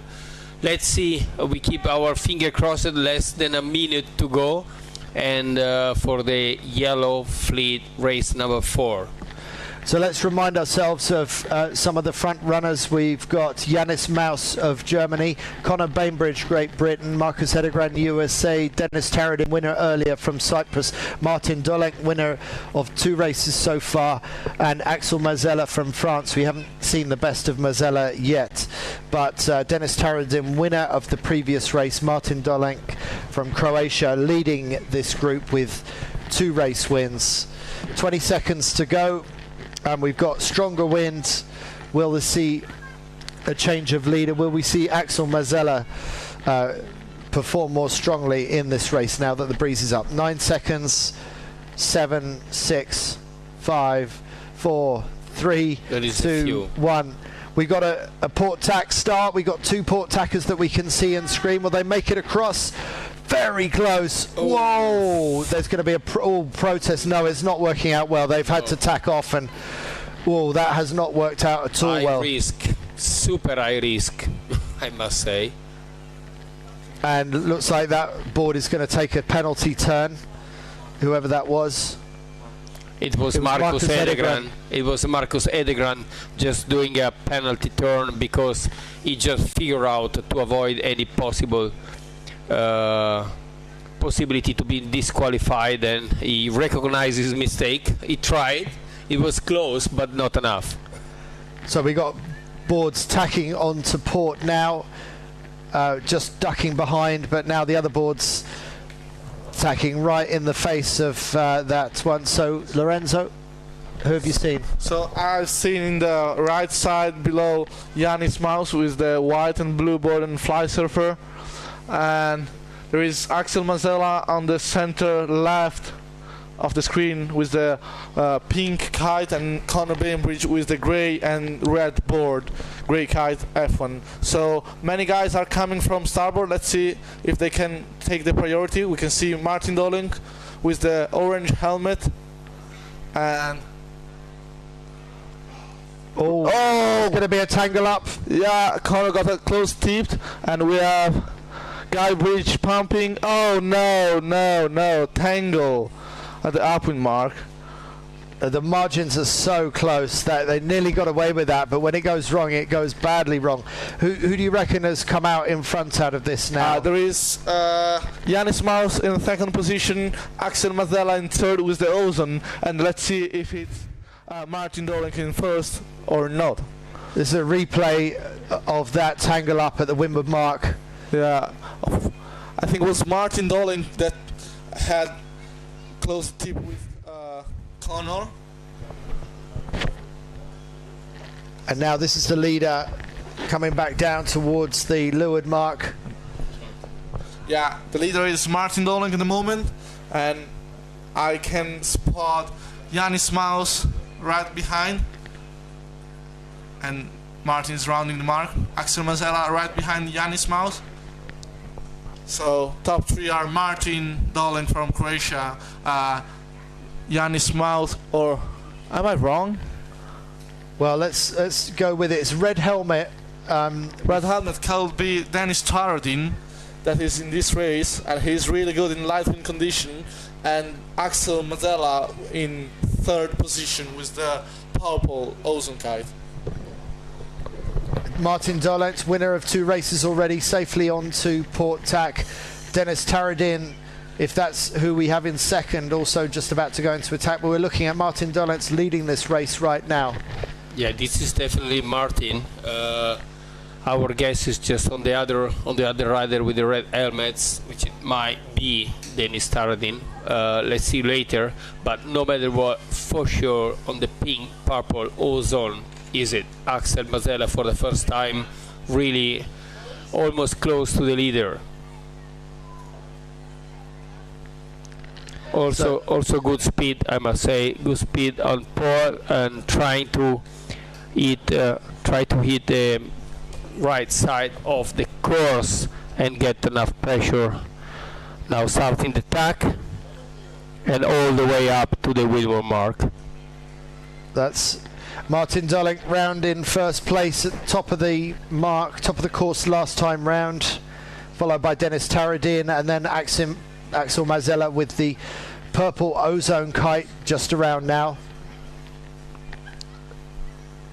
Dolenc came unstuck racing with Dennis Taradin last time, but he was chasing Taradin from Cyprus. This time it's Dolenc leading.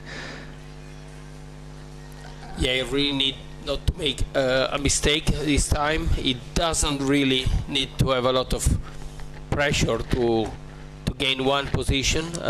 It's the fourth race, so this car will apply as well, and it's better to play safe and try to get it clean. So he'll be able to discard whatever score he got from the previous race and count 3 race wins. Is that what you're saying? Yes, exactly. Which means that if Dolenc can keep this together, then he stays at the top of the tree, he stays at the top of the scoreboard, and will earn his way through to the 4-board final later on this afternoon. Yep, exactly. So this is why he tried to be focused to get the bullet now. He has quite a good lead, and Dennis behind, and Axel Maeder straight following him. Smoothly round, big arc, big curve. No Dennis Taradin to worry about this time. He can take his own smooth path around the slalom course, and that's Taradin going around being chased by Maeder, who looks like he's trying to get round the inside of Taradin, and it's very, very close between Maeder and Taradin. Taradin's been here before and he saw off the attack of Martin Dolenc. So we will keep an eye on second and third, but at the moment it's Martin Dolenc who is coming across for his 3rd win out of 4 races, which is going to put him in the lead overall, the end of qualifying.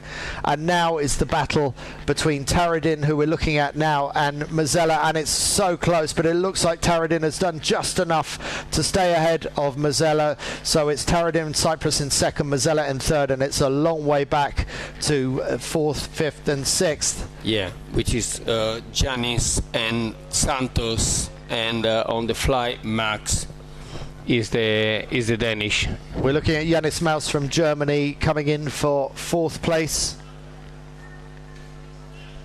So successfully across the line for the German.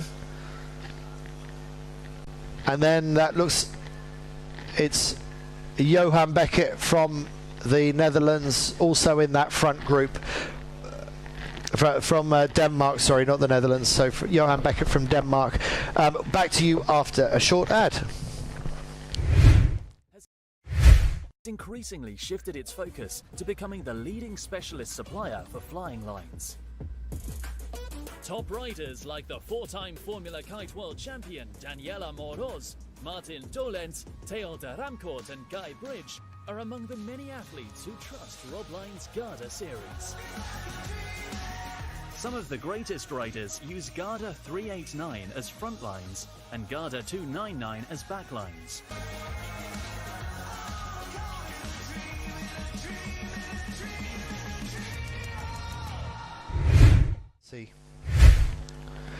So we got less than 3 minutes to the start of the next race. This is going to be the 4th and final qualifying race for Blue Group in the men. 2 minutes 15 to go. Lorenzo, we've seen a couple of pile-ups in the last 2 races. Is there time for protests to take place? How does that happen? I think that time is it's the time to do some protests, because when you are in the top position and someone do not a fair play with you, I think it's right to do a protest. And so I think tonight we will see, or just after this competition, we will see the protest hearing before the medal series, because this is a decision to take before the medals. Okay, back to you with an ad, and then we will get in.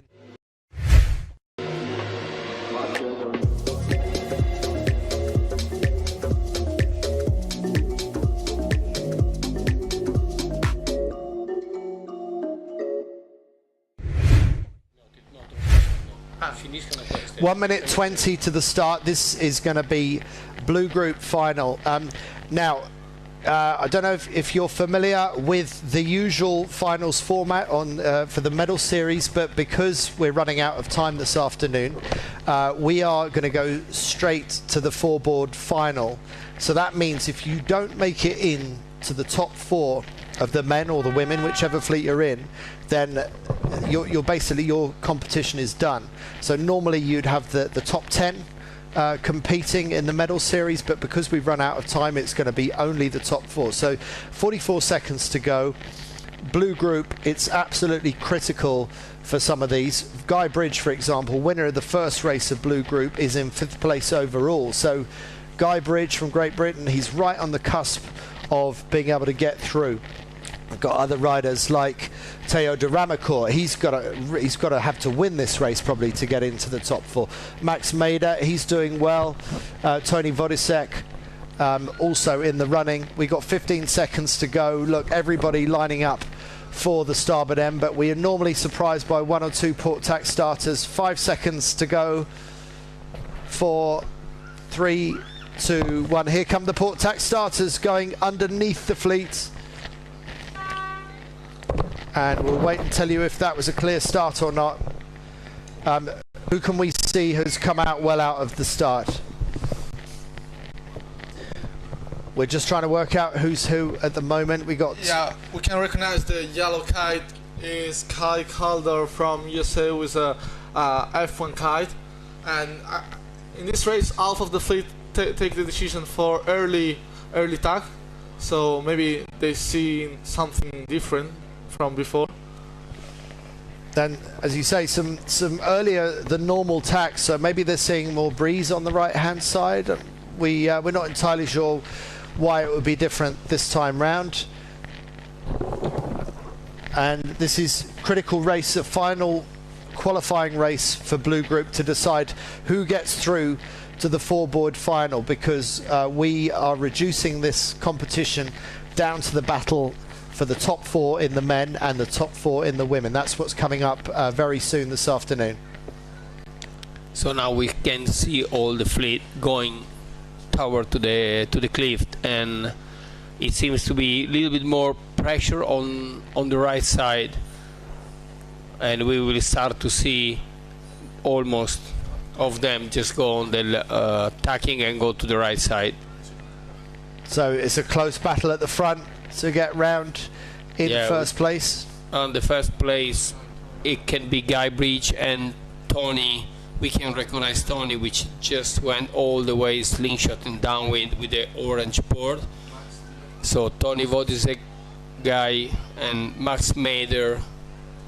I guess Theodore Ramacourt is just one of the 2 just straight behind. A jibe for Tony Vodisek.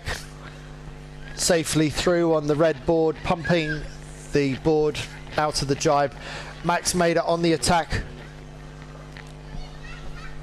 Max Maeder looking to get over the top of Guy Bridge, but Guy Bridge holding the inside line, going down towards the bottom of the course. It's really important for Tony if he can keep the lead, and it seems that now he has a lot of pressure downwind. We have to remember that before he had quite a bad moment from first then to second. He couldn't handle to stay in front. But let's see, Guy Bridge, he will definitely push Theo on an inside rounding mark. And then so Guy Bridge third and second is Max Maeder. Max Maeder keeping it smooth as Max Maeder normally does. Guy Bridge going into an early tack. Is he going to be able to avoid the traffic coming downwind? It looks like Guy Bridge has got a clear line out to the right. Tony Vodisek has got Max Maeder nicely tucked away in his bad air, going out on the other side of the course. We're looking at Guy Bridge going out to the right in clear air and seeing if he can attack the 2 leading boards from the right hand side of the race course, because Guy Bridge is one of those who is right on the cusp of getting into the 4-board final. So we have on the right side bottom Max Maeder, on the middle is Tony Vodisek, and all the way to the left Guy Bridges. So let's see who is gonna make it for first. 3 different tactics, 3 different line, 3 different decision. someone must pick it up the best one. Let's see. So Guy Bridge attack, but it seems to be quite far away from Tony and Max Maeder, which they're just tacking and be ready to rounding the top mark. So Tony first. Will Tony be able to keep it together and stay in the lead. He's stretched his lead on Max Maeder going round in second, and Guybridge going out for the other side of the course. Didn't work out for the British rider. Wodisek completes his jibe, pumps the board out of the jibe. I think Maximilian Maeder make a fake jibe just to make Tony jibe. So we've seen Tony jibe, but Maximilian just put again the kite low and went all to the left side of the race course. I think he was thinking it was better to find the split. So let's see if at the final of this race Tony will be again in the lead. He's pumping because of no wind. Maybe he's under ley line. Let's see who gained more. Super close. Oh. Whoa, Max Maeder, he's had a crash. He's up and running again. So Max Maeder saves second place, but he's probably now lost his opportunity to attack Tony Wodisek for the lead of this race. Yeah, and then what we can see from the drone before the race area start to be quite patchy like before. So again, tactics is really important to avoid any kind of tricky part of the course, and to have your kite touching the water, which is something that you don't do it. Tony Wodisek sailing really well, his red board flying across the water to the finish. This is the final men's qualifying race before we find out which four go through to the winner takes all final later on this afternoon. Really impressive by him. Max Maeder recovers from that crash to come across the line in second place. That probably puts him in second overall, and safely through to the final. And Guybridge, has that third place been enough to get him into the final? It probably has. Probably has, and Theo de Ramacourt just straight behind, and Jacob following him. Okay, so Theo de Ramacourt, really, we haven't seen the best of the reigning Formula Kite World Champion here. Quickly go to an ad and then we'll update you after that. Ist nicht allein. Aus dir und mir entsteht Ein Wir. Und dieses Wir wirkt hier. und hier. Und hier. Wir ist stark und selbstbestimmt. Das Spiel, wo füreinander mehr gelingt. Wir geht nachhaltig neue Wege. Wir ist, wo Erfolg beginnt. Wir schafft Nähe. Wir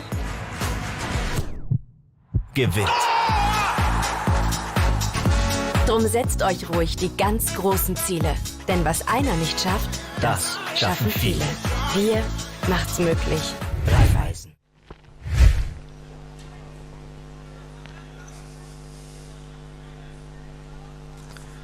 Right, not long to go till the start of the final qualifying race for the women.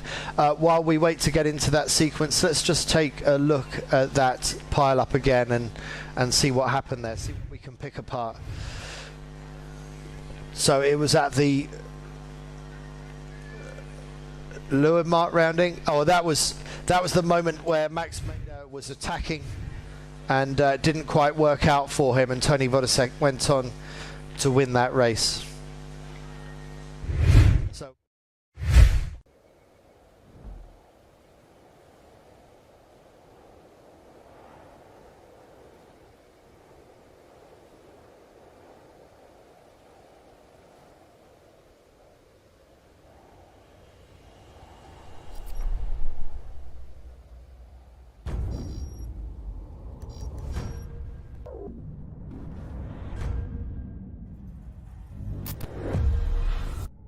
Meet the R1 V4, our highest performance Olympic and IKA registered racing machine.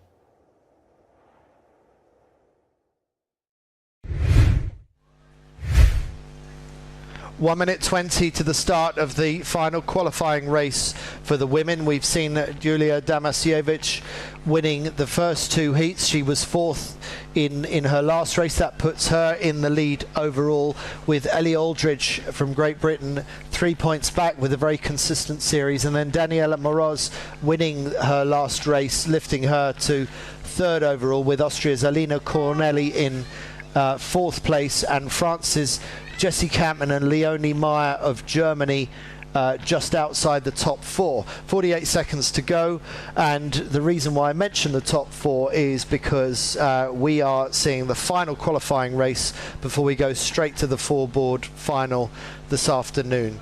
The breeze is not quite as strong as it was 10 or 20 minutes ago, so we'll have to see how many more races we can get in. But at least we are getting through 4 qualifying races. 24 seconds to go, and as usual, right, we can't see them at the moment, but you will see 5 or 6 port tack starters coming into play. These are the ones we're looking at. Very high risk move. We saw it work reasonably well for Leonie Maeder in the previous race.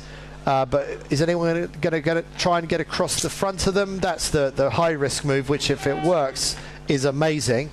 And someone has managed to make it work, but were they UFD disqualified? We'll have to find out. Julia, clear start. Julia, she's the one that make it on port and get the right shift on the left side of the course and went out from the starting line.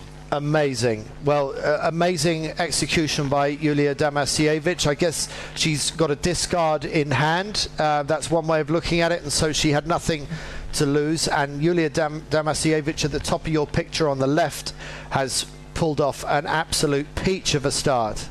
Yes, exactly, absolutely. She took the risk, but she was the only one coming on port, not going really slow. All the others, they couldn't make it because they were a little bit slower than the others, so they could not go through in front of the fleet. Just a replay of the start, and look at the execution of Julia Damasiewicz, easily crossing the starboard tackers and now rewarded with a good lead going up towards the top of the race course. At least that's what I expect to see, and that's what we do see with the Polish rider with clear water between her and the rest of the fleet. So when that high-risk maneuver works out, boy, does it work out. Yeah, for sure, it's gonna lead the fleet. I'm really curious to see where Daniela and Lorian and Heli, they are standing just behind, because we can see a pack of fly surfer, 5 of them close each other. So let's see behind Julia who is going to round in mark. So that's a fly surfer going round, is it? And that could be Lauriane Nolot? No, the one on the F1. Oh, the F1, sorry. Is Heli. That's Ellie Aldridge. Yeah. Okay. From Great Britain. So Ellie in second. So we actually have first and second in this race are also first and second overall in the overall standings. So that's going to put Julia Damasiewicz and Ellie Aldridge even further ahead in the overall standings as things look at the moment in this race. But of course, there's plenty of race left here, and things could change dramatically, as we often see. Yes, exactly. We didn't spot Daniela where she is. I mean, we know that the characteristic is to see the GoPro and the top of the helmets. We didn't spot her, and Lauriane Nolot must be third, right? If we spotted clearly with the binocular from here, from our commentary booth. Well, that's Ellie Aldridge jibing onto starboard in second overall at the moment, second in this race, and being chased by, we think, Lauriane Nolot just behind. So Nolot finally getting the form that we know that she's capable of. Ellie Aldridge about to round the mark, with Julia Damasiewicz already well ahead going up the final upwind leg. Damasiewicz going into attack, her second last tack of this race. And during the rounding mark, we spotted well the board, so we can say that the third is Justina Kitchen from New Zealand, and Alina Corneli on fourth on the rounding, on the bottom rounding mark, and Lauriane fifth. Okay, so Lauriane Nolot somewhere up the front, but it's going to be nowhere good enough to get her into the top 4. Julia Damasiewicz with huge lead after that port tack start. The Polish rider sailing absolutely incredibly. She's already won 2 out of the 3 races in this series, and she's well on her way to winning a third out of 4 qualifying races. Yeah, for sure. Now she have to keep focus herself, no mistake at all. Good line and rounding mark. She's clear ahead. She doesn't have the pressure from the other behind, but she has the pressure of the wind. Just following the right one and not making any mistake on the patchy side of the course. Julia Damasiewicz going fast, looking strong, and right now looking untouchable, but it is soft conditions up the top end of the race course, so you can't take anything for granted. Ellie Aldridge going around in second for Great Britain, second overall in the series so far as well, so consolidating second place. Julia Damasiewicz having to pump her way out of that jibe and safely onto port jibe, coming down towards the bottom of the course final time. Yeah, you can see handy behind how they start to be really low, the wind pressure on the higher part of the lake.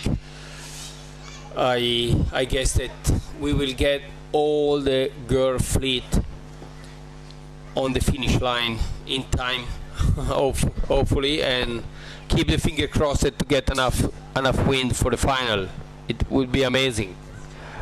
It would. We really hope that we get to see the 4-board final later on this afternoon, but look how Ellie Aldridge has closed the gap on Julia Damasiewicz.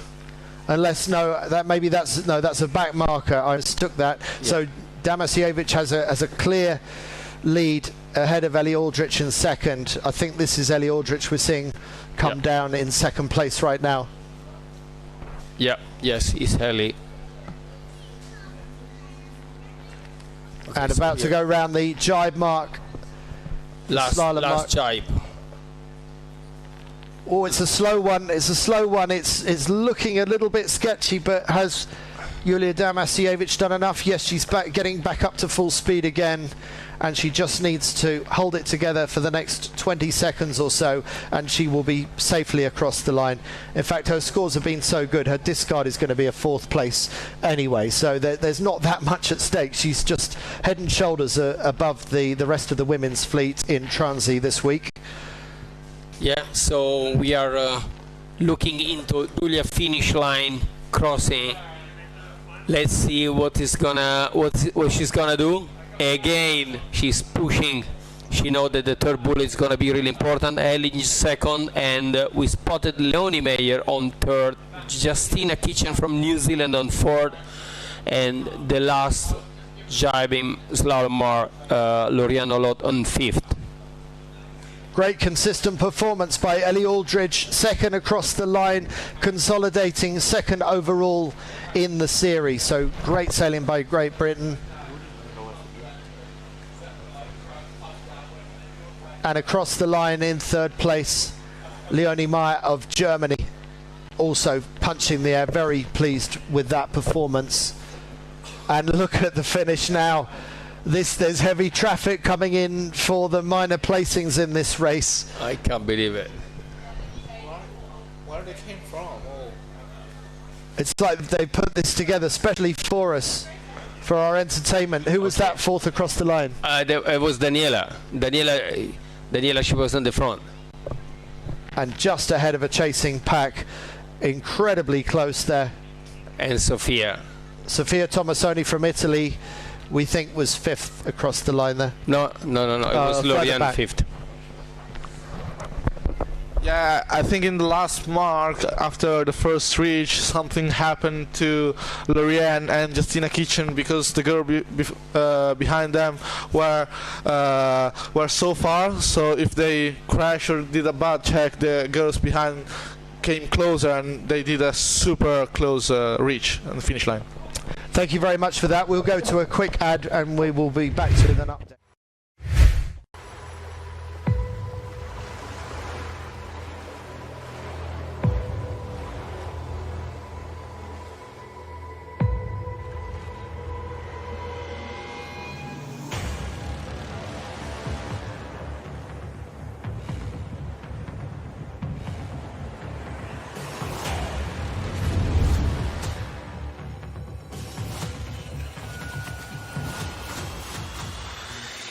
DR5.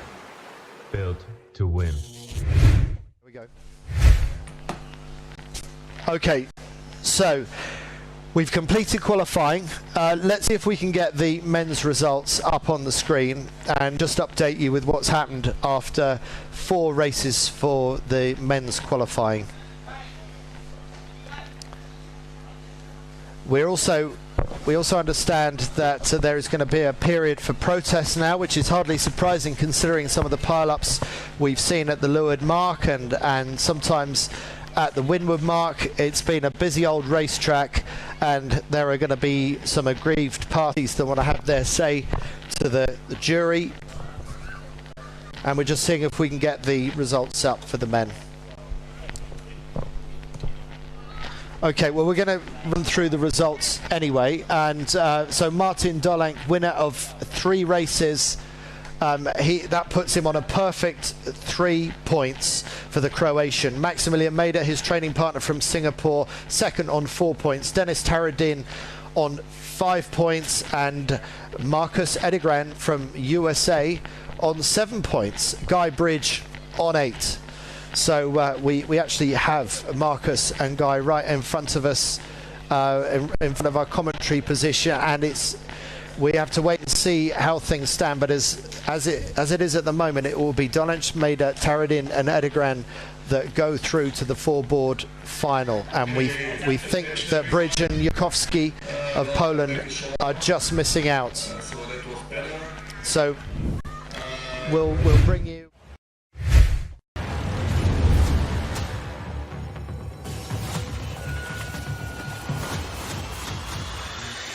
DR5. Built to win.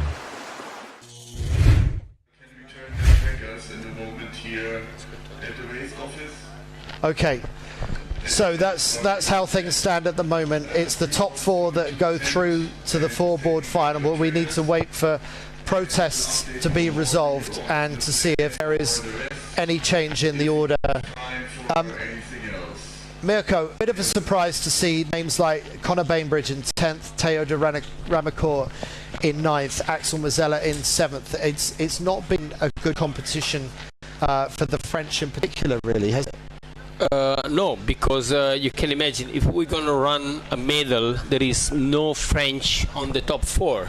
I guess that, honestly, in my memory, I don't remember that there isn't any French for the podium. Usually it's the opposite. They will have all the spot into the podium, on the podium slot. So having Martin Dolenc from Croatia and Maximilian Maeder from Singapore and Marcus Edegran from USA and Dennis from Cyprus, I mean, it's quite interesting to see. I really hope that we have time and win enough to run the medal. Let's see. Okay, well, we are into protest time at the moment. We'll get back to you shortly after this ad.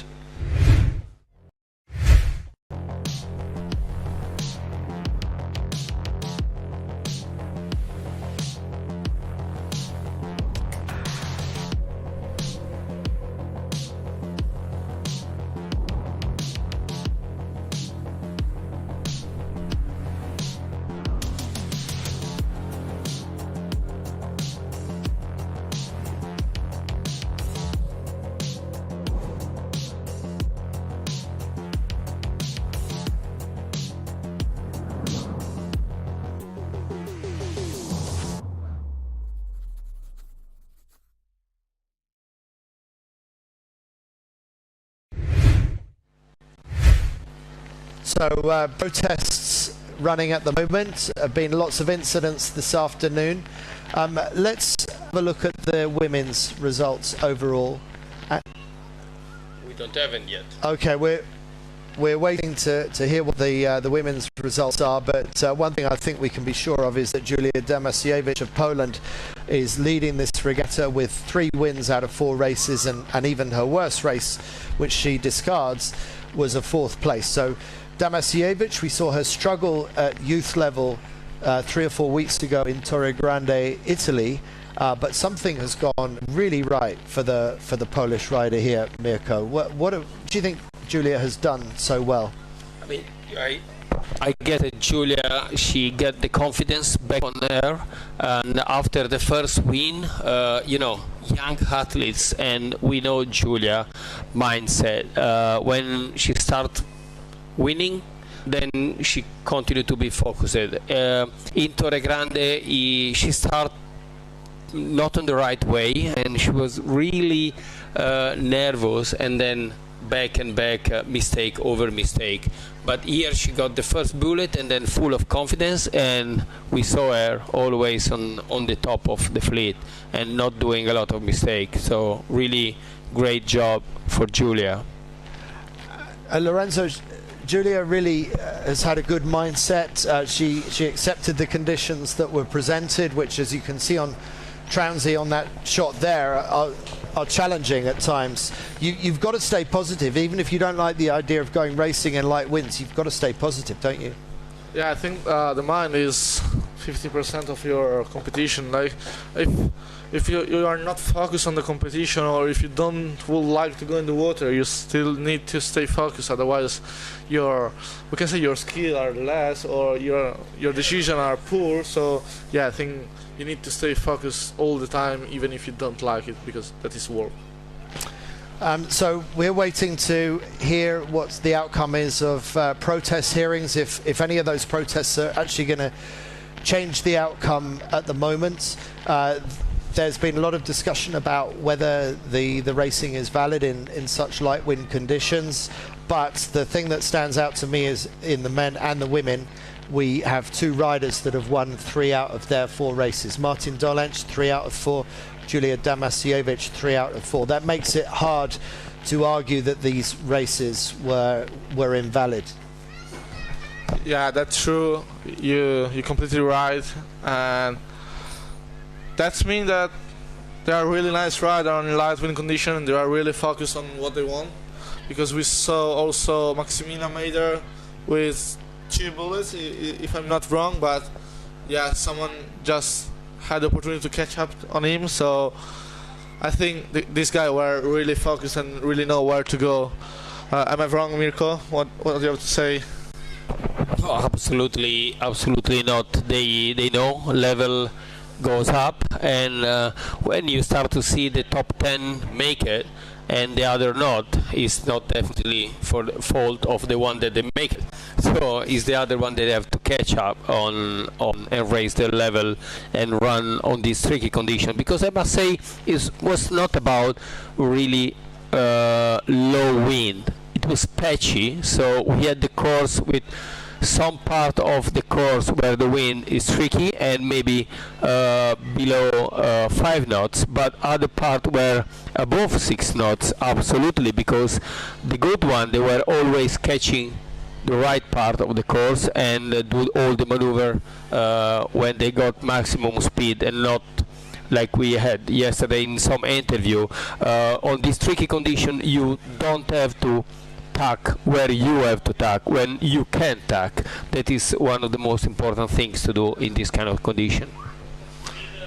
Leonie Maeder, she's been lying in the top 6 or so. We saw her get a really good port tack start earlier, and she's a mother as well. She's got her 1-year-old Levi here with her husband helping out as well, but she has a lot to think about as well when she's not racing, and it really impresses me to see that Leonie Maeder can be racing in amongst the top group as a mother of a young child as well. What do you think, Mirko?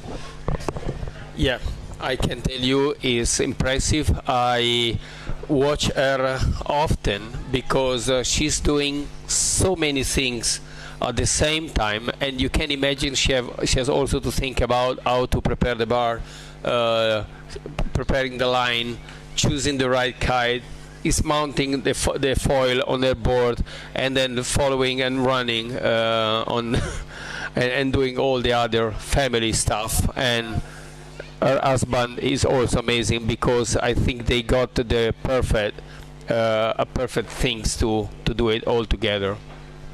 Oh well, yeah. If we can get any riders in to talk to, that would be great. So we're going to send Lorenzo off and see if we can grab anybody.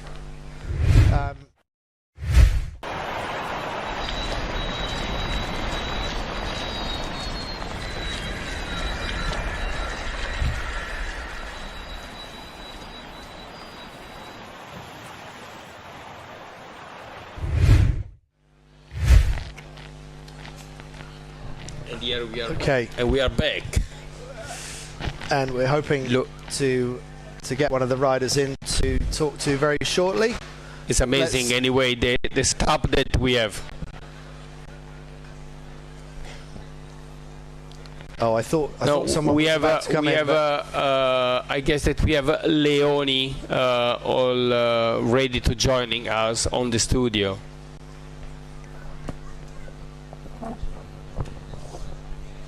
How cool it is, the drone footage on our launching area, and just leaving the kite, and they are almost all dry today. It's great. It's great to see Tramsey finally delivering some raceable conditions. And we're still seeing if we can pull in any riders to have a conversation with.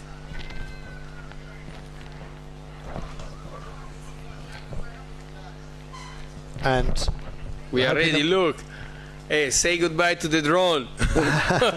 Here we are. That's us waving from the commentary tent, and joining us is rider 67. Come close to me. All right. You can just open your goggle. At least we can see which kind of part of the planet you're coming. What is your name and where are you from? I'm Maximilian Maeder. I'm from Singapore. Can you keep the microphone close to your mouth? Max, it's been very entertaining watching you. We saw that big pile up at the bottom of one of the leeward marks. What was your role in all of that? How did that all pan out for you? Well, I must say it's. I believe I was in the right of way, and I tried my best to really avoid everyone and give Theo behind me space. But he just, I believe he cut into me a little too early, and that resulted in a basically a collision between our kites. And yeah, I mean there's nothing much to do there. I just tried to keep everything untangled and reduce the mess as much as I can, out of there as soon as possible. I guess I could have gave him all the space in the world and go around him, but I was, as far as I know, I was in the right of way. So it just happens in racing, situations like this. It's, what can you do? You got out of there pretty cleanly, considering how messy it looked at one point. And the same when you were attacking Tony Vodosek down at the last turning mark before the double reach to the finish. And when you crash, it seems like you recover quite quickly. Is that something you work on in training? I don't know. I think that's something like something that you get over time as you experience more and more foiling, and that's just. If you're snappy and you're paying attention, it comes really quickly. But I don't specifically train that, no. You hate me asking this question because it's an unfair question, but how do you rate your performance in this regatta? I would say it's a roll of the dice, and I must say Lady Luck has blessed me very well today. Sorry, say that again for us, Max. I'm quite happy with it, and it's rolling the dice today, right? It's really based on chance as well, and so I must say today Lady Luck has blessed me very well. Well, that's a very humble answer. I don't think that is entirely the answer of what we saw, Max. but what we did see is we've seen so far in this regatta. We'll see if we've got more competition this afternoon.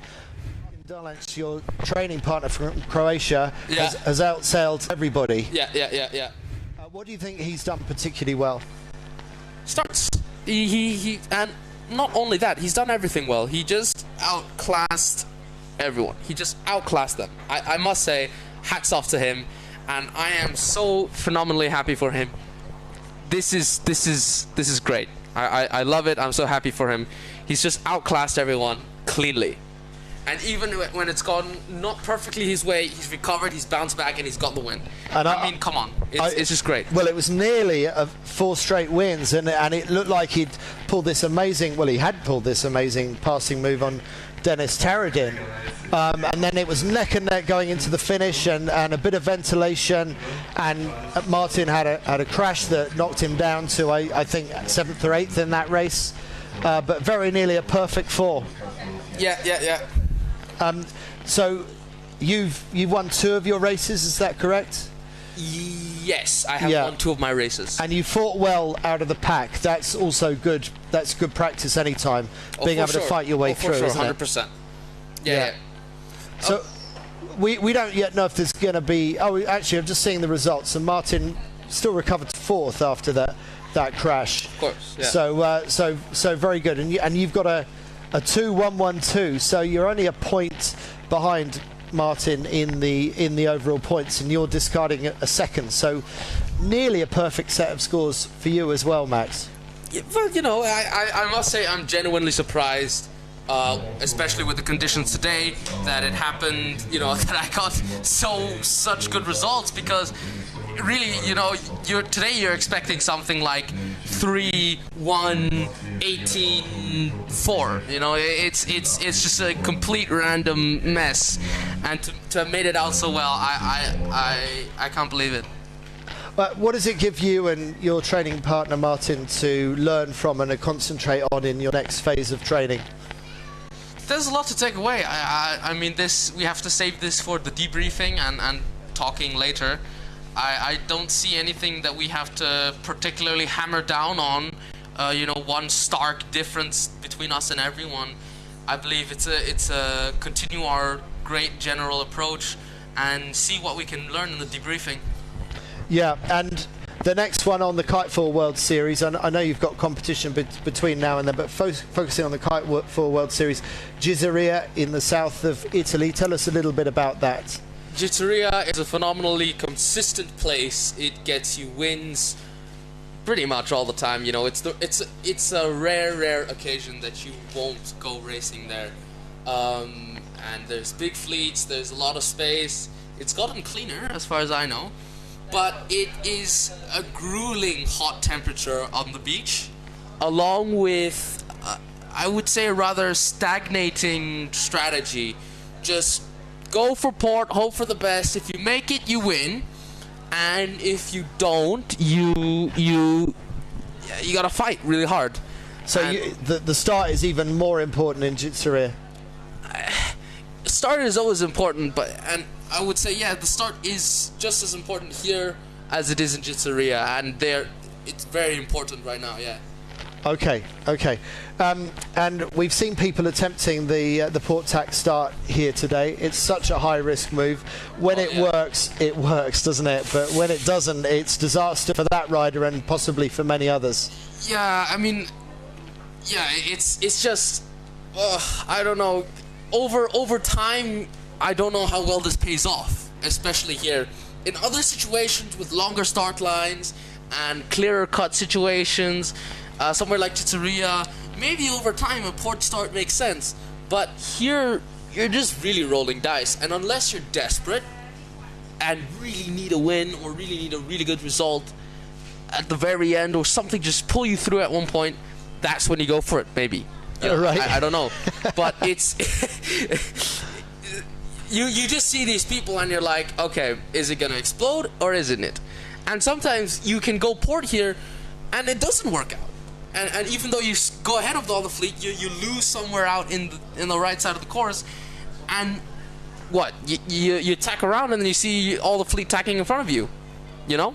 So it's just something that I don't see worth doing here over time, right? Maybe it's just in very specific situations you should do it. Max, you're such a great analyst of the sport. One day, many years from now, you'll be replacing me in the commentary box, I'm sure. But for the time being, thank you very much. Well done on your competition so far. Thank you, Andy. We will go to a quick ad break and we will be back to you soon to update See you.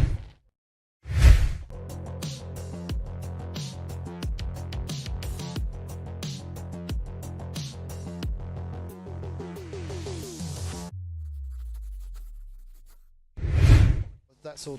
Okay. Okay, so you can see the postponement flags. That's the view of Trounsey. The wind is a little bit patchy. We've completed 4 races of qualifying in the men and the women. We had hoped to bring you more racing, but this is the leaderboard. Julia Damasiewicz winning the women's division with 3 straight wins. Ellie Aldridge from Great Britain in second on 6 points. Daniela Moroz, the reigning world champion in Formula Kite from USA, in third place, and Leonie Meyer, the mother of young Levi, in fourth on equal points with local sailor Alina Corneli from Austria. So that's the situation.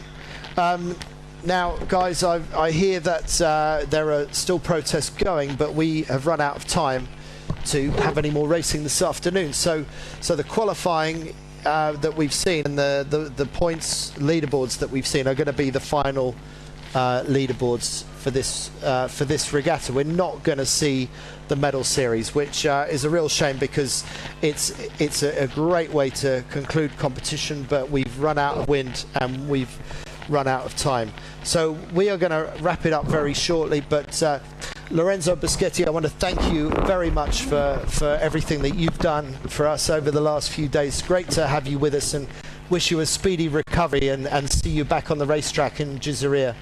I need to thank you, Andy and Mirko, to welcome me here with you, and it was really good days of commentating the live streaming. Yesterday was not so long, but today was really nice racing, and yeah, it was super fun and a new adventure for me.